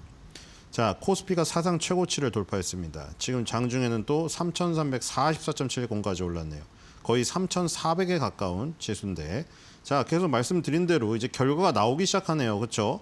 4개월간 3개월 7, 8, 9로 쳤을 때 만 3개월 동안 횡보하던 구간이 위로 돌파가 되니까 그냥 쉼없이 지금 가고 있는 모습 보이시죠? 자, 이거 이전에 이 횡보할 때부터 얘기 드렸습니다. 그렇죠? 이 횡보하는 구간부터 얘기 드렸죠. 이 상승 N자에 이 옆에 꼬리가 생기기 전에 이미 행동을 해야 된다고. 자, 지금 상승 N자의 이 오른쪽 다리가 만들어지기 시작하고 있는 움직임이죠. 그렇죠? 지금 이게 상승 N자가 만약 완성된다고 생각해 보십시오. 여러분들 영문자 N자 다들 아시죠? 대문자 N자로 하세요. 소문자 N자 말고. 대문자 N자로 했을 때 한쪽 다리가 긴가요? 아니면 양쪽 다리가 똑같나요? N자가 똑바로 썼을 때. 그거 N자 똑바로 안 쓰면 뭐가 됩니까? 수학 기호 루트 됩니다. 루트는 N이 아니에요. 자, 대문자 N자는 위아래가 균형 있게 똑같죠? 그렇죠? 그러니까 대문자 N자가 만약 완성되면 어떤 그림이 나올지 상상을 해보세요, 지금. 여기 밑에서 지금 올라온 이 왼쪽 N자 다리랑 이 N자 예를 들어서 그 아이들이 그 영어 시간에 쓰는 거 막 받아쓰기 우리 국어도 그렇고 이게 점선 그어져 있고 점선을 이어갖고 이렇게 쓰잖아요. 뭐 가나다를 쓰시오 아니면 뭐 애플을 쓰시오 해서 애플 쓸 때 애플 쓰는데 PP, LE 이거 쓰는데 중간에 점 다 안 긋고 또 저기 중간에 끊으면 어떻게 돼요? 선생님이나 엄마한테 혼나잖아요. 너 왜 선 끝까지 똑바로 안 긋냐고. 그렇죠? 그러니까 이게 지금 N자가 만약에 여기에다가 다 안 긋고 여기까지만 해봐요. 애가. 너 그럼 왜 마지막에 이 점선 다 안 긋고 똑바로 안 써 이러겠죠? 그러니까 이 대문자 N자가 똑같이 완성이 되려면은 여기 이만큼을 더 가야 돼요. 지금 6월 달부터 지금 올라온 게 2,500에서 이 밑에 박스권 하단부로 하면 3,050인데 여기를 500포인트 정도라고 하면 여기서 지금 500포인트가 더 가야 상승 N자가 완성이 됩니다. 그럼 대략 3,700 이상이 나와요. 그래야 대문자 N자가 완성이 되거든요. 그런 폭발력이 나오는 게 이 징검다리 이 부분입니다. 횡보가 길어지면 길어질수록.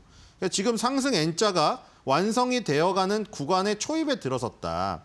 이렇게 보시면 될 것 같고요. 자, 코스닥은 지금 이것도 마찬가지죠.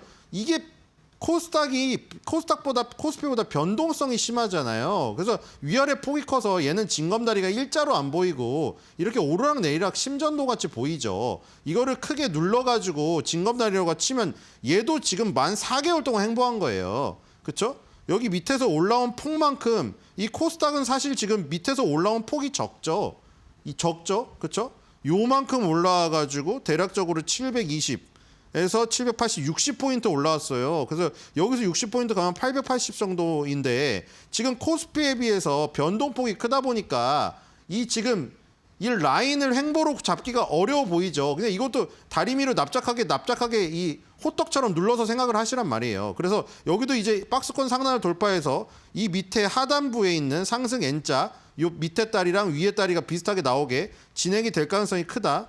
자, 코스피를 보면은 기대감이 아주 크죠. 그래서 이 부분을 보면 그 밑에도 마찬가지잖아요. 여기 요 부분도 똑같지 않습니까? 여기서 이 상승 N자, 요거는 조금 더 구분 N자였죠. 원래 N자가 이렇게 굽어 있잖아요. 그렇죠? 지금 N자가 이렇게 N자 쓰면 혼나죠. 사실 이거는 펴진 N자잖아요. 근데 시장에서 혼이 안 나고 신이 난 거죠. 이게 더 강한 거니까요. 이거는 이 전형적인 영문자 N자를 완성하면 그건 가장 정석입니다. 가장 보통의 색이고 이런 식으로 횡보하거나 아니면 만약에 위로 펴져서 간다. 그거는 초강세의 장이에요. 자, 그래서 지금 여기서도 지금 있었잖아요. 4월달 관세 폭탄 때문에 떨어진 다음에 여기서 상승 N자의 중간다리 만든 다음에 어떻게 됐습니까?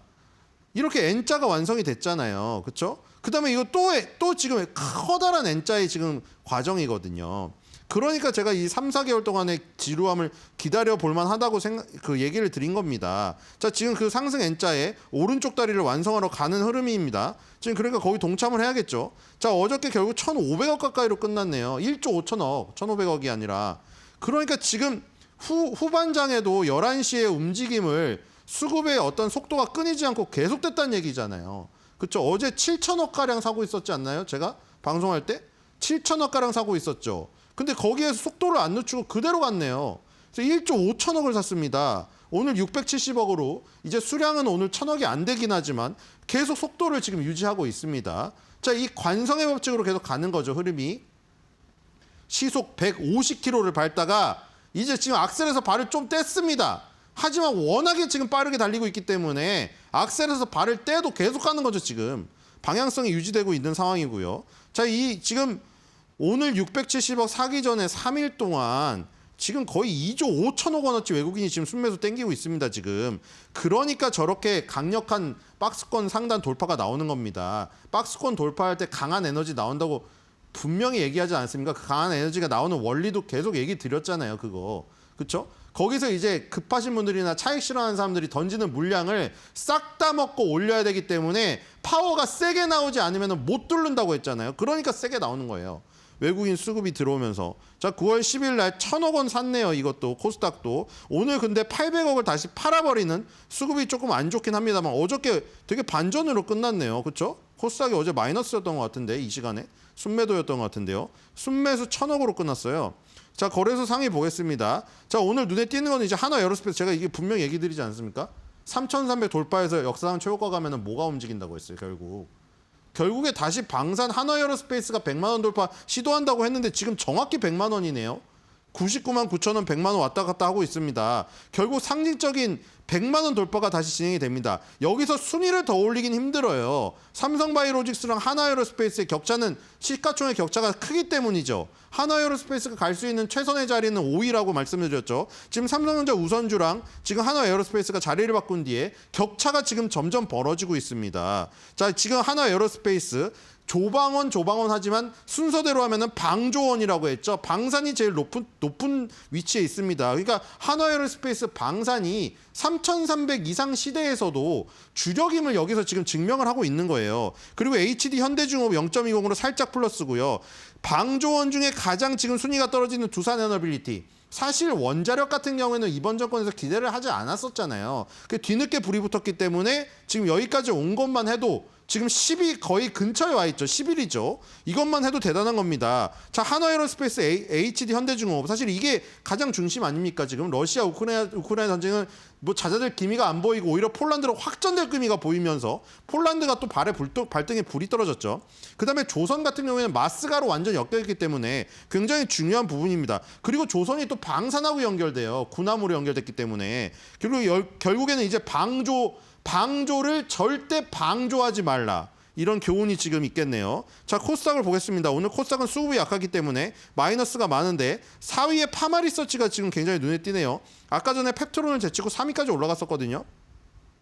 지금 사실 알테오젠, 펩트론, ABL바이오, 리가켄바이오 이 4개가 지금 기술수출 플랫폼으로 지금 바이오죠. 거기다가 HLB랑 삼성제약도 제약바이오예요. 그리고 파마리서치도 굳이 넣자면 의료기기긴 하지만 제약바이오의 섹터에 넣을 수 있겠죠. 그러니까 지금 에코프로 BM하고 에코프로, 레인보우 로보틱스 이거 3개 제외하면 싹 다 제약바이오입니다. 그렇죠? 에코프로비엠, 에코프로는 2차 전지고 레인보우 로보틱스는 로봇이잖아요. 요 3종목 제외하고 시총 10위 안에 7종목이 제약 바이오예요.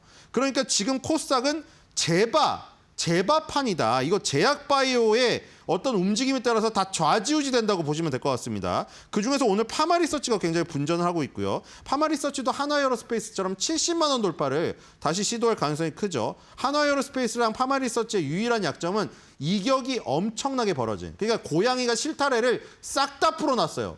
그래서 이제 주인이 실타래를 좀 정리해야 될 타이밍이 온다. 이것뿐입니다. 뭐 더 풀 수도 있어요.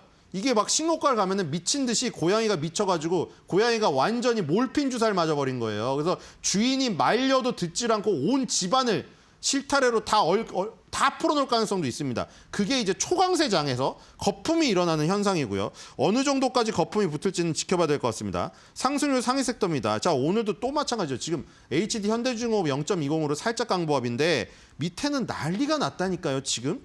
자, 지금 지수가 어느 정도 신고가를 가주면 이 밑에 중소형주들은 미친 듯이 날아갑니다. 지금 고체산화물 연료전지 SOFC, 한선엔지니어링, 범한퓨얼셀, 두산퓨얼셀 이 3종목이 전부 다 12%, 15%대 급등이고요. 그다음에 피팅, 한선엔지니어링은 피팅에도 들어가 있어요. 그래서 여기서도 지금 1위입니다. 그다음에 한국선제, 성광밴드, 태광, DK락, KSP, BMT, 하이로코리아, 화성밸브 이렇게 되어 있어요. 그다음에 공작기계가 있는데 한국정밀기계가 29.81, 기계를 만드는 기계죠. 수맥, 에이프로바이오 이렇게 나오고요. 밑에 바로 밑에도 또 조선기자재입니다. 여기 케이프 범한퓨얼셀 뭐 다 겹쳐 있죠. 범한퓨얼셀 그다음에 한선 엔지니어링 같은 경우는 고체 산화물 연료전지, 조선기자재, 피팅 이런데 다 발을 걸쳐 있죠. 그러니까 조선기자재 이 섹터이기도 하면서 지금 뭐 고체 산화물 연료전지도 만들고 피팅도 들어가고 다 그거예요. 공작기계 또 기계를 만드는 기계고. 그러니까 지금 조선주가 조금 숨고르기를 하면서 쉬고 있잖아요. 근데 밑에 애들은 난리가 났단 말입니다. 지금 난리가. 자, 고체 산화물 연료전지는 그때 뭐가 나왔어요? 미국, 캐나다 그 군함에서 잠수함 얘기 나오면서 나왔잖아요. 잠수함은 자망이 필수잖아요. 드러나면 안 되니까 작전을 수행해야 되잖아요. 몰래. 거기서 이제 위로 올라서 원래 고래처럼 숨을 한번 쉬고 들어가야 되는데 숨을 한번 쉬는 순간 레이더에 포착될 가능성이 있어요. 그래서 오랫동안 자망을 해야 됩니다. 일주일 이상을 자망을 해야 돼요. 근데 일주일 이상 자망을 하면 전기를 뭘로 돌리느냐? 고체 산화물 연료 전지를 활용해야 돼서 그래서 범한퓨얼셀이나 한선 엔지니어링이 군함 관련 마스가에서 더 나아간 군함 관련해서 군사 방산 조선 이쪽으로 지금 엮여 있는 거예요. 그다음에 피팅은 또 마찬가지로 모든 데 다 들어가고 맨 먼저 발주가 일어나는 곳이라고 분명히 얘기를 드렸잖아요. 태광 성광밴드 용접용 피팅부터 DK락, BMT, 하이로코리아 개장용 피팅까지 다 얘기 들었어요. 그다음에 한국카본이라든가 동성화이텍 같은 LNG 보냉제 업체 여기 밸류체인 첫 번째, 두 번째 타자라고 분명히 말씀드렸죠. 피팅하고 보냉제가 지금 난리가 났습니다. 지금 전부 다. 자, 지금 모두 다 볼 지금 시간이 없고 자, 지금 하나 에어로스페이스는 이렇게 생겼고요. 범한퓨얼셀만 하나 보겠습니다. 범한퓨얼셀도 지금 사실 조선주랑 다 같이 엮여 있는데 이제 뜨기 시작했습니다. 그쵸? 마치 잠수함이 밑에서 위로 올라오는 것처럼. 아까 피팅이나 밸브 그것도 잠깐 볼게요. 자, 태광만 보겠습니다. 자, 태광은 이렇게 올랐습니다. 자, 어디까지 올랐냐면 2007년도 8년도 그때 조선주가 최고치를 갔다고 했죠. 현대미포조선은 거기 넘어섰고 HD 현대중공업하고 하나오션 예전에 현대중공업하고 대우조선해양이었던 그 차트는 2007년 8년 고점을 아직 못 넘어섰다고 했잖아요. 지금 태광 같은 경우에도 거의 다 갔습니다.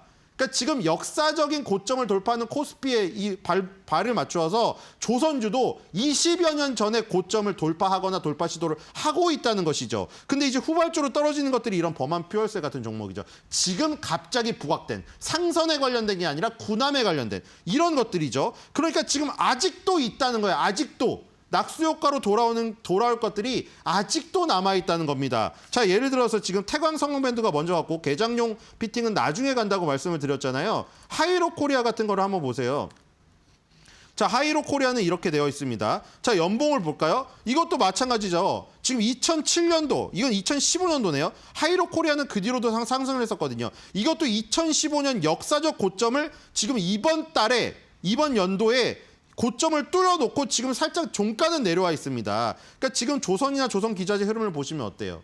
20여 년 전 혹은 역사상 최고가를 뚫거나 뚫기 직전의 움직임이 있다는 겁니다. 지금. 그러니까 코스피의 3,300을 주도했던 업종 중에서 지금 조선기자재 업종도 지금 발군의 능력을 발휘하고 있기 때문에 여기서 이제 낙수 효과로 떨어지는 조선기자재 후발주자들 계속 노려봐야 된다. 이렇게 보시면 될 것 같습니다. 자, 하나 에어로스페이스 아까 차트 한번 감상하시죠. 이번 연도에 오른 폭을 보세요. 고가상으로 221.93 올랐거든요. 제가 유일한 약점이 이거라고 했죠. 고양이가 실타래를 풀어놓듯이 멀리 이격이 벌어진 거. 이것 빼고는 약점이 없습니다. 지금 여기서 만약에 거품이 더 붙잖아요. 그럼 더 갈 수도 있어요. 관성의 법칙에 따라서. 그래서 방산 여전히 하나에어로스페이스를 필두로 해서 3,300 시대에도 주도주의 가능성이 있다. 이렇게 보시면 될 것 같습니다. 자, 오늘 지금 제가 사파를 준비했는데요. 자, 이 특정인의 이미지를 그대로 구현하진 않기 때문에 얼굴이 틀릴 수도 있습니다. 자, 지금 최시라 씨랑 결혼하신 김태욱 씨. 지금 화장품 사업으로 잘 나가시고 계시죠? 그쵸? 근데 예전에는 연예인이었습니다. 가수이자 탤런트이기도 했었고 가수로서 노래를 불렀습니다.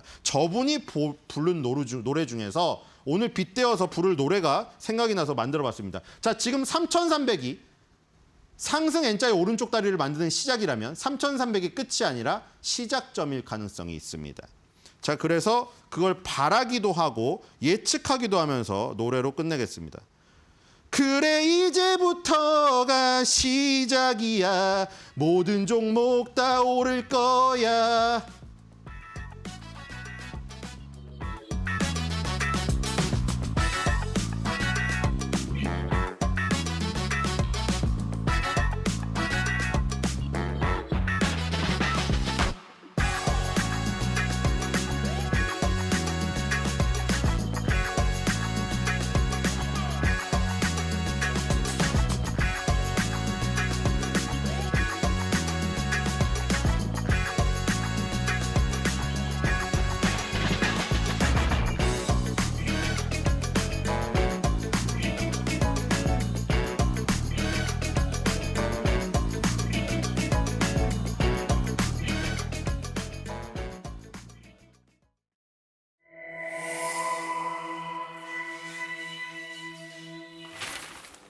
경제의 흐름을 켜는 스위치 온 앤 오프.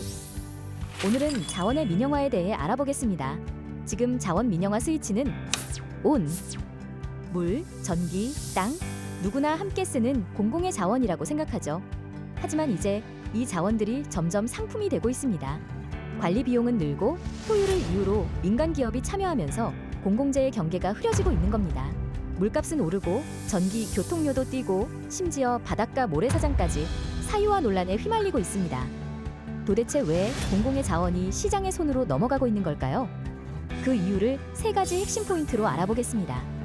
첫 번째, 흐려지는 공공재의 경계. 원래 공공재는 모두가 함께 쓰는 공짜 같은 자원이었습니다. 하지만 관리 비용과 투자 부족을 이유로 점점 시장의 영역으로 넘어가고 있죠. 여기에는 2가지 흐름이 있습니다. 하나는 제도적으로 진행되는 합법적 민영화. 다른 하나는 최근 논란이 되고 있는 을왕리 해수욕장의 사례처럼 불법적, 비공식적 상업화입니다. 합법이든 불법이든 자원의 공공성은 이미 약화되고 시장 논리가 깊숙이 들어와 있는 겁니다. 수도요금, 전기요금, 도로통행료처럼 이제는 돈을 내야만 쓸 수 있는 자원이 늘어났습니다. 두 번째, 민영화의 명암. 민영화는 분명 장점도 있습니다. 민간 투자가 들어오면 서비스가 빨라지고 효율도 올라가죠. 하지만 문제는 공공성입니다. 물, 전기, 교통처럼 기본적 권리에 가까운 자원마저 가격이 급등하거나 취약계층이 배제될 수 있습니다. 실제로 볼리비아에서는 수도 민영화 후 요금이 폭등해 시민들이 거리로 쏟아져 나왔고 결국 물전쟁까지 벌어졌습니다. 영국 철도 민영화 이후에도 안전성과 가격 문제는 여전히 논란입니다. 민영화의 명암이 선명하게 드러나는 대목입니다. 세 번째, 투자의 자산이 되는 자원. 21세기의 자원 전쟁은 이제 국가만의 이야기가 아닙니다. 다국적 기업이 에너지, 땅, 물, 심지어 바닷속 자원까지 투자 자산으로 삼고 있기 때문입니다. 공공의 자원은 더 이상 공짜가 아닙니다. 국제시장에서 사고 팔리는 새로운 상품이 된 거죠. 그래서 지금 자원 민영화의 스위치는 온! 시장만이 아닌 공공성과 효율이 함께 가는 길을 찾아야 합니다.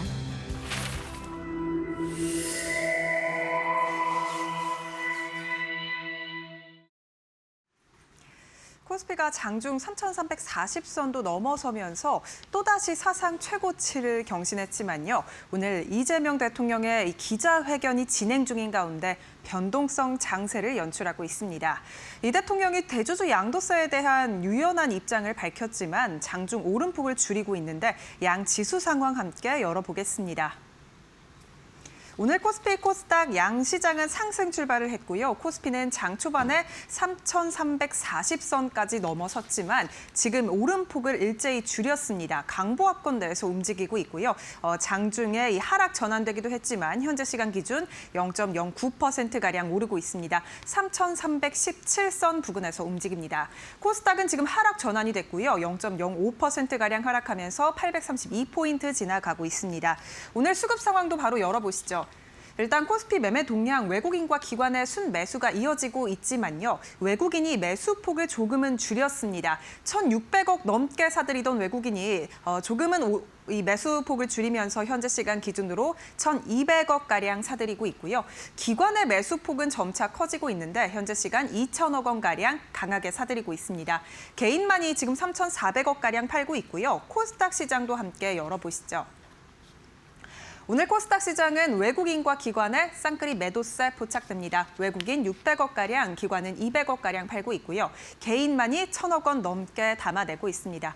네, 원달러 환율도 함께 열어보시죠. 오늘 원달러 환율 시장 일단 1,390원대에 근접했습니다. 1,389원에서 움직이고 있습니다. 네, 이렇게 오늘 시장 상황 간단하게 살펴봤습니다. 바로 오늘 주목해볼 만한 투자 뉴스로 이어가 보시죠. 코스피가 어제에 이어 오늘도 사상 최고치를 경신했습니다. 특히 오늘 10시부터 시작된 이재명 대통령의 취임 100일 기념 기자회견에서 이 대통령은 양도소득세 대주주 기준에 대해 유연한 입장을 밝혔는데요. 주식시장 활성화가 그로 인해 장애를 받을 정도면 굳이 50억을 고집할 필요는 없다고 전했습니다. 또 대주주 기준 50억이냐 10억이냐는 단일 종목 기준의 문제라면서 주식시장이 활성화에 장애를 받는다면 10억 하향을 반드시 고집할 생각은 없다. 국회 논의에 맡기겠다라는 의견을 밝혔습니다. 대주주 기준 조정의 파급 효과에 대해선 세수 결손이 2천억 원에서 3천억 원 수준이라는 보고를 받았다면서 시장 활성화 의지에 비해 불필요한 논란을 낳는다면 원안을 굳이 끝까지 유지할 필요는 없다고 본다고 말했는데요. 어느 정도 대주주 기준에 대한 유연한 입장을 피력한 것으로 풀이됩니다. 이번 발표에 앞서 양도세 기준 복원 기대감에 전날까지 강세를 보이던 금융지주, 은행, 그리고 증권주들은 재료 소진에 따라 일제히 약세인데요. 주가 흐름 함께 체크해 보겠습니다. 미래에셋증권이 2.64%가량 하락하고 있습니다. 22,100원 선 지나가고 있고요. 어제 상승분을 반납하고 있습니다. 메리츠 금융지주도 차익 실현 매물 나오고 있고요. 1.25%가량 하락입니다. 126,200원 선 지나갑니다. KB금융도 오늘 2% 넘게 하락을 했는데 현재 시간 기준으로 조금은 이 내림폭을 줄였고요. 1.28%가량 하락하고 있습니다. 116,100원 선 지나갑니다.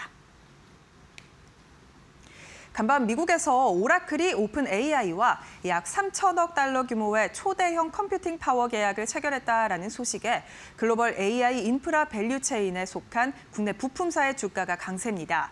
오라클과 오픈 AI의 이번 계약은 약 400만 가구 전력 사용량에 맞먹는 4.5기가와트 규모의 데이터 센터 건설을 필요로 하는 사상 최대급 클라우드 계약인데요.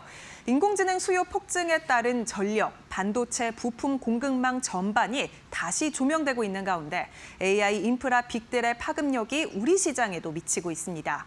코칩은 오라클 데이터 센터 시스템 그리고 삼성전기에 MLCC를 납품하는 핵심 협력사인데요. MLCC는 AI 서버 및 데이터 센터 장비의 안정적인 전력 공급과 성능 유지에 없어서는 안 될 부품으로 꼽히는데 데이터 센터 규모가 커질수록 사용량도 기하급수적으로 증가합니다. 오라클의 매출 성장에 대한 기대감이 국내 AI 반도체 관련주에도 훈풍으로 퍼지고 있는데요. 관련 주가 흐름 함께 체크해 보시죠. 코칩이 오늘 상한가 터치 후에 오름폭을 조금은 줄였습니다. 현재 시간 19%가량 오르고 있고요. 16,390원 선 지나가고 있습니다. 이외에 오늘 삼성전기 전반적으로 증권가에서 호평이 나오고 있는데 2.66%가량 오르고 있고요. 185,200원 선 지나가고 있습니다. 두산 퓨얼셀 주가도 지금 수소 연료 전지가 데이터 센터와 함께 엮이면서 주목받고 있고요. 12% 넘게 오르면서 29,800원 선 지나갑니다. 배터리 업계가 차세대 중저가 제품으로 리튬 망간 리치, 즉 LMR 개발을 추진 중인 가운데 정부도 MLR 배터리 기술 개발에 300억 원가량을 투자합니다. LMR은 LFP 배터리를 중저가 배터리로 주목받고 있는데 3원 개 배터리 생산 거점을 그대로 활용하면서도 LFP보다 에너지 밀도가 높고 재활용 시 가격 경쟁에서도 승산이 있다는 평가를 받고 있습니다. 정부는 LMR을 비롯한 이 중저가 배터리 기술 개발을 다각도로 지원하고 우리나라 기업들의 입지 회복을 지원한다는 계획인데요. 산업통상자원부는 내년 신규 R&D 사업으로 하이 망간 리튬이온 2차 전지 핵심 소재 및 셀 제조 기술 개발을 편성했습니다. 내년 예산 50억을 포함해 5개년 사업으로 총 300억가량을 편성할 계획인데요. 고성능 LFP 배터리와 나트륨 배터리 외 중저가 배터리 기술 개발 지원 사업이 추가된 겁니다. 이에 국내 2차 전지 업체와 완성차 기업들은 LMR 배터리 상용화 준비에 본격적으로 나서고 있는데요. LMR 양극재에 대한 연구 개발을 진행 중인 종목들 주가 흐름 함께 체크해 보시죠. 포스코 퓨처엠 오늘 0.69%가량 소폭 하락입니다. 128,600원 선 지나가고 있고요. 에코프로비엠도 LMR에 관한 연구 진행 중인데 0.09%가량 소폭 하락입니다. 약보합권 지나갑니다. 115,700원 선 지나갑니다. LG화학 주가는 강보합권 내에서 거래 중이고요. 287,250원 선 지나갑니다. 우리 시장 연일 사상 최고치를 향해 달렸지만 오전 장중 외인의 매수세가 소폭 잦아들면서 지수 자체적으로도 변동성을 보이고 있는데요. 방향성을 가늠하기는 쉽지 않은 오늘 시장입니다. 이러한 상황 속 오늘 시장에서 살펴볼 업종과 전략에 대해서 저희와 함께 이어서 알아보시죠.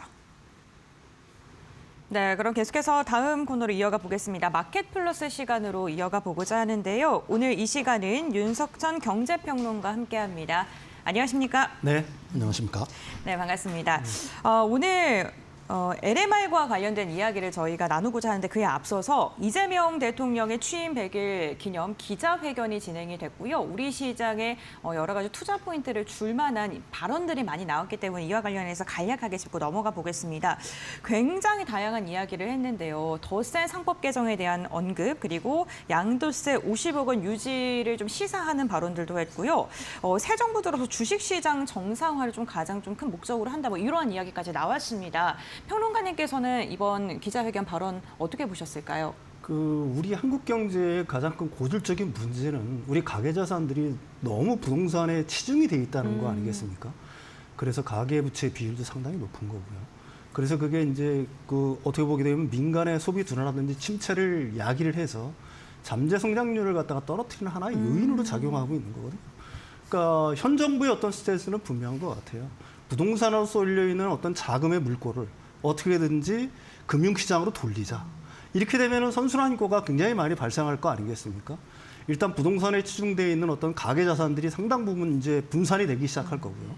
그다음에 우리 경제의 어떤 고질병인 아까도 말씀드린 가계부채 문제도 조금씩 완화될 수 있는 어떤 그런 기저들도 있을 거고요.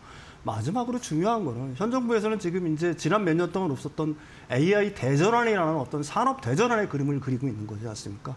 기업들 입장에서는 자금 조달이 굉장히 중요한 부분이겠죠.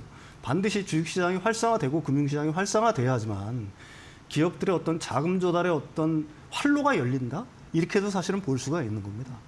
따라서 이 주식시장을 키우려고 하는 노력들, 그다음에 상법 개정도 마찬가지고요. 지금 대주주 양도세 기준을 갖다가 완화하는 거 역시 마찬가지고요. 다 이런 기조화에서 큰 그림 하에서 움직이고 있다. 이렇게 봐야 될 것 같아요. 예. 알겠습니다. 뭐 결국에는 금융시장으로의 자산의 이동, 이 부분이 가장 좀 중요한 골자이다라고 이야기를 해주셨는데요. 세수에 문제가 되지는 않는다면 배당을 늘리는 방안도 지금 고려하고 있다라는 발언도 했고요.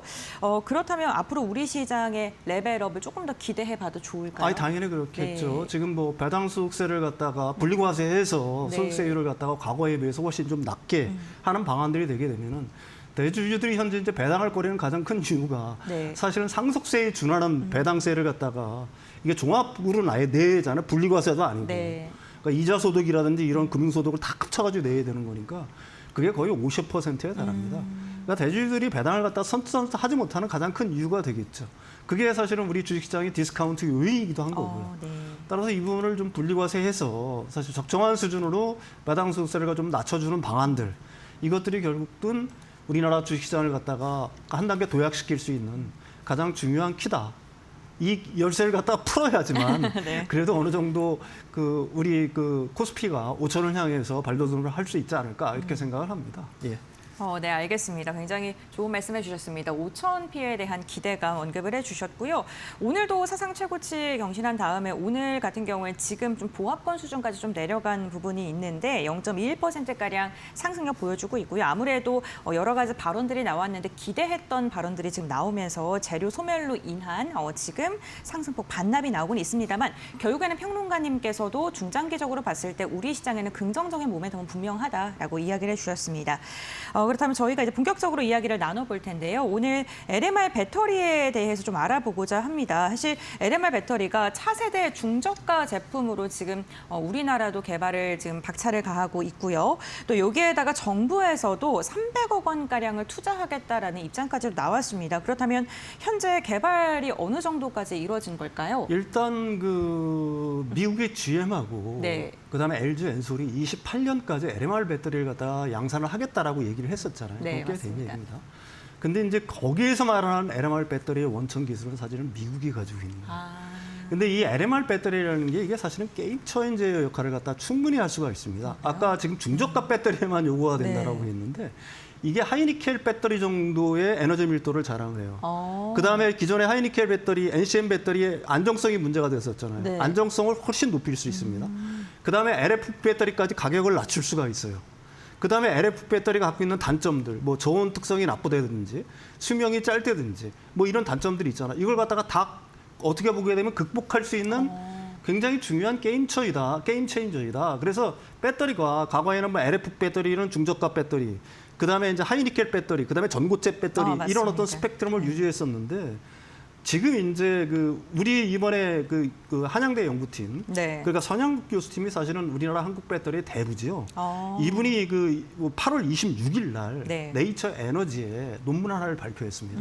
이건 정확하게 얘기하면 미국에서 지금 현재 추진하고 있는 LMR 배터리랑 다른 거예요. 미드 망간이라고 얘기할 수 있어요. 미드 망간. 망간이 풍부하게 들어가긴 하지만 네. 망간이 그러니까 한 45%에서 한 50% 정도 수준을 유지하는. 근데 이걸 갖다가 새롭게 발표했는데 이 논문에 대해서 언론이라든지 이런 쪽에서 주목하고 있는 분들이 사실은 없는데 이 부분이 어떻게 보게 되면은 우리나라 그 배터리 업계의 어떤 혁신, 그다음에 게임 체인저 역할을 충분히 할 수 있는 어떤 토양 자체를 갖추고 있다. 그래서 이 기술을 갖다가 지금 현대차에서 양산 실증 테스팅을 하고 있어요. 네. 현대차에서. 그다음에 이제 우리나라 양극 접체들도 이 조성을 따가지고 지금 실험실에서는 이제 양산 테스트를 하겠죠. 만약에 이게 성공을 한다라고 하게 되면은 아까도 말씀드렸듯이 기존 배터리 한계를 뛰어넘어서 안정성, 동시에 고에너지 밀도, 그다음에 저렴한 가격이라는 3마리 토끼를 갖다가 모두 잡을 수 있는 우리나라 그 배터리 업체로 봐서는 지금까지 LFP에 대해서 어떻게 보면 점유율을 갖다가 조금씩 이뤄왔잖아요. 맞습니다. 이게 반드시 가격 때문이라는 거거든요. LFP 특성이 좋아서가 아니라. 근데 그 부분을 갖다가 단숨에 역전시킬 수 있는 굉장히 중요한 논문이 하나가 발표가 됐다. 그래서 오늘은 그 기술적인 부분에 대해서 좀 설명을 드리려고 합니다. 예. 네, 알겠습니다. 네. 지금 관련된 기술을 미국이 갖고 있는데 그에 준하는 그런 기술 개발 우리나라에서 나오고 있는 상황인데요.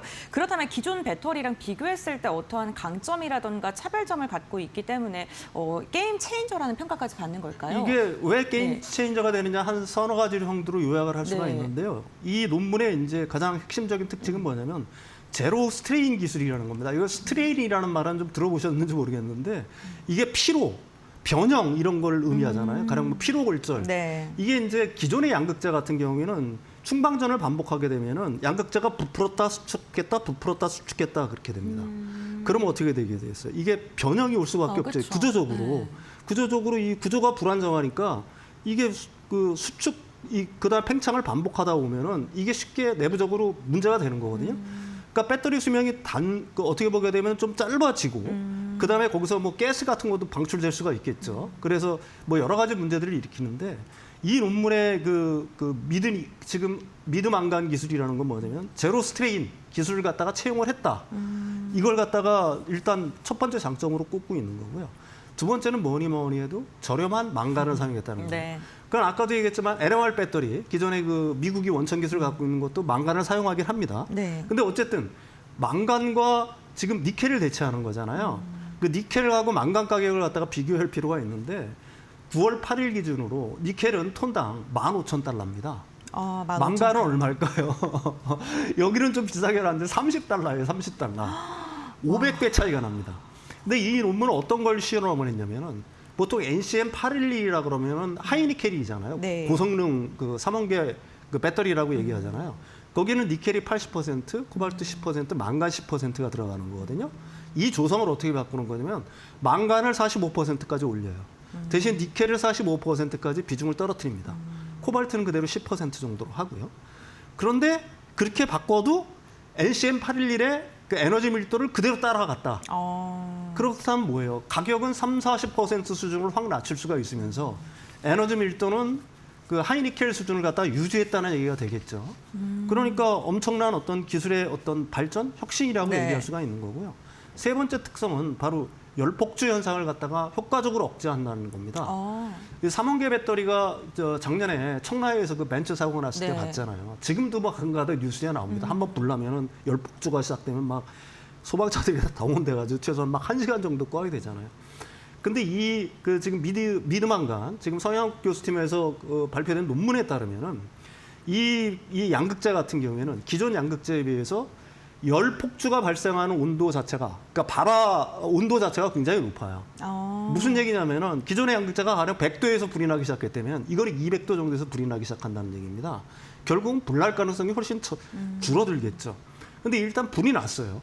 그러면 기존의 양극재 같은 경우는 그 열 방출량이 엄청나요. 네. 그럼 끄기가 힘들어요. 근데 이거는 열 폭주가 발생해서 불이 난다고 하더라도 열 발열량이 적어요, 상대적으로. 그러니까 끄기가 쉽다는 얘기죠. 그러니까 삼원계 배터리의 가장 큰 어떤 불안한 요인이라고 얘기할 수 있는, 그러니까 열 안정성 자체를 갖다가 일단 확보를 했다는 게 마지막으로 세 번째 장점이라고 얘기할 수가 있는 거고요. 아까 제가 서두에서 잠깐 말씀드렸듯이 이 배터리가 왜 게임 체인저가 되느냐. 모든 스펙트럼에서 적용 가능하다는 얘기입니다. LFP 대체할 수 있죠. 그다음에 하이니켈 대체할 수 있죠. ESS 대체할 수 있죠. 그렇지 않습니까? 그다음에 마지막으로 우리들이 배터리의 끝판왕이라고 불리는 전고체 배터리에도 이 양극재를 쓸 수 있는 겁니다. 왜 그럴까요? 기존의 전고체 배터리를 갖다가 이게 쉽게 양산을 못하는 이유는 뭐냐면은 네. 양극재가 아까도 얘기했지만 부풀었다 수축했다 하게 되면은 이 전고체하고 붙어 있는 계면, 경계면 자체가 떨어지겠죠. 그러면은 이온이 활성화되지는 못하겠죠. 절대로 이동을 잘 못할 거 아니겠습니까? 근데 이 전고체 배터리는 고체니까 이게 네. 한번 떨어지면은 배터리 성능이 급격히 저하된단 말입니다. 기존의 전의 액 같은 경우에는 네. 액이니까 이게 좀 떨어져도 이쪽으로 네, 옮겨가면은 네. 이온이 돌아다니는데 문제가 없는데 전고체 배터리는 딱 이게 고정이 돼 있는 거잖아요. 고체니까. 그러니까 양극재가 절대로 이렇게 수축 팽창하는 게 굉장히 큰 문제거든요. 근데 아까도 얘기했지만 이 지금 서양국 연구팀에서 이번에 발표한 논문은 이 자체가 제로 스트레인이니까 충방전 시에 거의 변화가 없다는 얘기예요. 그러니까 계면이 약화되거나 하는 이유가 없다는 얘기죠. 계면이 활성화될 수가 있으니까 전고체 배터리에 굉장히 중요한 기술적 허들을 갖다가 넘는데 굉장히 큰 역할을 할 수 있다. 이렇게 얘기할 수가 있는 겁니다. 예. 네, 지금 뭐 이 기술에 대해서 좀 이야기를 해주셨는데 정말 게임 체인저라는 기대가 나올 수밖에 없는 이유들을 알 것 같습니다. 우선 가격적인 부분, 그리고 안전성 부분, 그리고 상용화에 관련된 부분까지도 굉장히 긍정적인 모멘텀을 좀 짚어주셨는데요. 그 기존 망가니치 양극재랑 좀 비교를 해보자면 전압 강화 현상이 굉장히 치명적인 그렇습니다. 단점으로 꼽혔었잖아요. 네네. 그러면은 이 현상은 이번에는 어떻게 극복한 건지도 궁금하네요. 이게 네. 이번에 발표된 논문의 핵심 기술이에요. 네. LMR 배터리를 갖다가 GM하고 LG엔솔이 28년도에 양산한다고 하잖아요. 네. 이 허들을 넘어야 돼요. 왜 그러냐면 망간 리치 같은 경우에는 기존의 망간 리치 같은 경우는 네. 충방전 중에 원자 구조 자체가 무너져 내려요. 기존의 망간 리치 네. 이걸 잡아야 돼요. 이게 무너져 내린다는 얘기는 뭐예요? 그래서 전압 강화 현상, 전압 페이드 현상이라고 그러는데 이게 생겨 버리면서 배터리의 수명이 굉장히 단축되는 그런 영향들이 사실은 있었거든요. 그래서 이걸 갖다가 빨리 양산을 못 하고 있는 거예요. 이게 아까도 말씀드렸지만 에너지 비율도 높아, 가격도 싸, 안정성도 뛰어나. 근데도 이걸 양산을 못한 이유는 바로 이 전압 강화 현상 때문에 배터리 수명 자체가 보정 자체가 안 됐기 때문에 그런 거거든요. 근데 이번에 발표된 논문에서는 그걸 갖다 두 가지 방식으로 해결을 한 겁니다. 아까도 얘기했지만 그거는 제로 스트레인 기술이에요. 이걸 갖다가 뭐 어려운 용어로는 무응력 기술이라도 얘기하는데 아까도 얘기했지만 그 양극재가 팽창 수축을 갖다가 반복을 하게 되면은 구조적 변형이 발생할 수밖에 없잖아요. 그런데 이게 그렇게 구조적 변형이 발생하게 되면은 사실은 전압을 떨어뜨리는 요소가 되는 거거든요. 그러니까 전압 강화 현상이 그래서 생기는 거예요. 근데 이 신기술은 뭐예요? 충방전 시에 아까도 얘기했지만 이게 변화가 거의 없기 때문에 사실은 이 전압 강화 현상을 1차적으로 어느 정도 막을 수가 있는 거고요. 이게 두 번째가 중요합니다. 말이 좀 어려울 거예요. 네. 준질서 구조를 갖다 형성합니다. 이게 쿼시 오더월드 스트럭처라는 건데 네. 그러니까 이게 무슨 말이냐면 완전히 질서가 무너지는 게 아니에요. 그러니까 완전히 그들의 굳건히 버티고 있는 것도 아니고 약간 유연성을 가지면서 버티고 있는 겁니다. 이걸 갖다가 저는 이렇게 이해를 했어요. 논문을 읽으면서. 우리가 풀잎이 바람에 불면 눕죠. 네. 그렇지만 바람에 사라지면 원래 제자리로 딱 네. 돌아오죠. 똑같은 형태입니다. 이게 너무 강해도 대나무가 너무 강하면 부러질 수 있는 것처럼 그렇죠. 그러니까 어느 정도의 유연성을 가지면서 원래 질서를 찾는 것. 그러니까 이게 나노 영역에서의 원소, 금속들의 원소를 얘기를 하는 겁니다. 네. 그러니까 뭐 리튬이라든지 니켈, 코발트, 망갈 같은 경우들이 이 충방전 중에 아까도 얘기했지만 이게 완전히 무너지는 게 아니라 준질서 구조를 갖도록 만들었다는 얘기예요. 원자가 완전히 무너지는 게 아니라 외부에서 충격이라든지 충방전시에 어떤 형태가 벌어지게 되면 약간 좀 질서가 약간 무너지는 듯 하다가 그다음에 다시 원래 질서로 돌아온다는 얘기입니다. 그래서 이게 전기화학적 기계적으로 양극재 자체가 열화되는 현상을 갖다가 효과적으로 억제를 해서 전압 강화를 막고 수명을 획기적으로 늘렸다는 거예요. 네. 이게 핵심 키워드입니다. 그러니까 우리가 지금 망간, 그러니까 미드 망간이 됐든 하이 망간이 됐든 가장 큰 기술적인 허들 자체가 아까도 얘기했지만 전압 강화 현상이었는데 이 전압 강화 현상 자체를 갖다가 이 논문에 따르면은 이걸 갖다가 이런 또 어떤 두 가지 어떤 기술을 통해 가서 완전히 막아냈다 이런 얘기가 될 수가 있는 거거든요.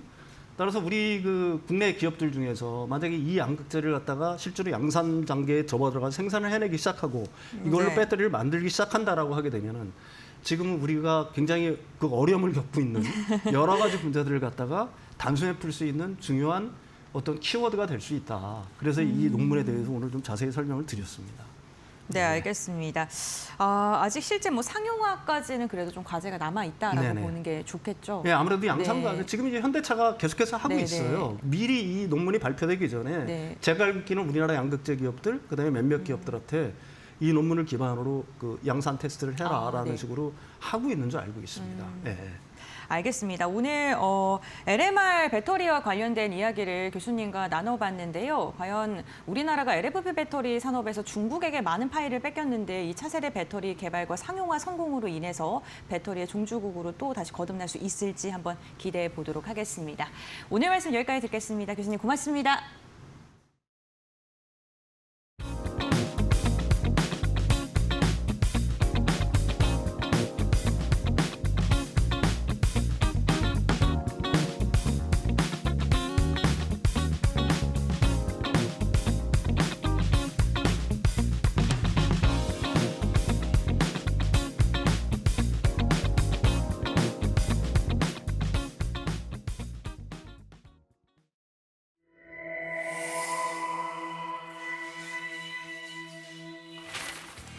경제의 흐름을 켜는 스위치 온앤 오프.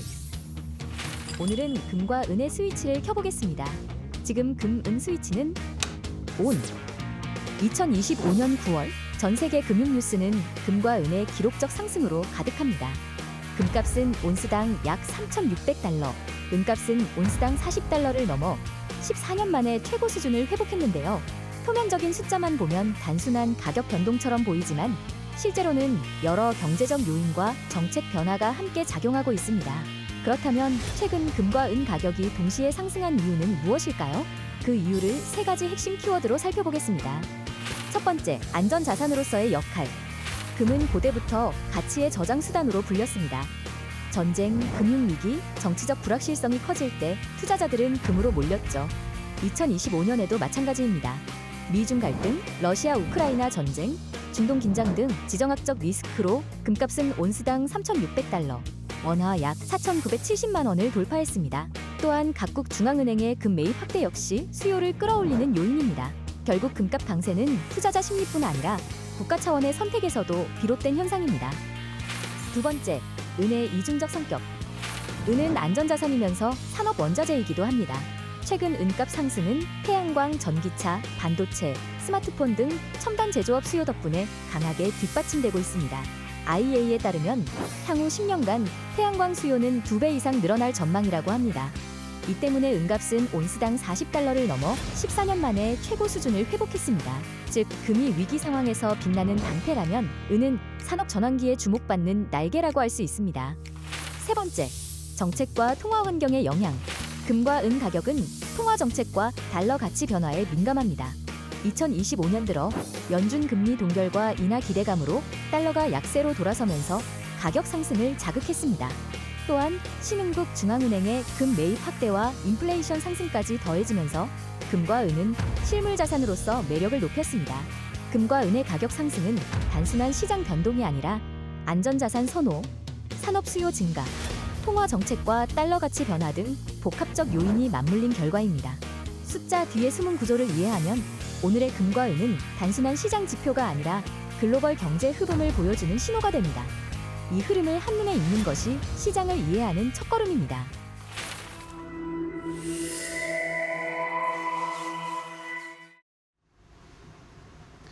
자, 오늘 많은 분들이 기대를 하셨을 텐데 이재명 대통령이 어쨌든 대주주 양도세 관련해서는 우리가 생각했던 답이 나왔고 여기에 추가적으로 좀 봐야 될 것은 배당 소득 분리과세에 대해서도 어느 정도 좀 언급이 있었다라는 겁니다.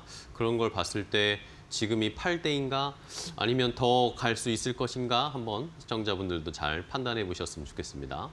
네, 저희가 준비한 소식은 여기까지고요. 마켓나우 2부는 내일도 여러분과 함께하겠습니다. 시청해주신 여러분 고맙습니다.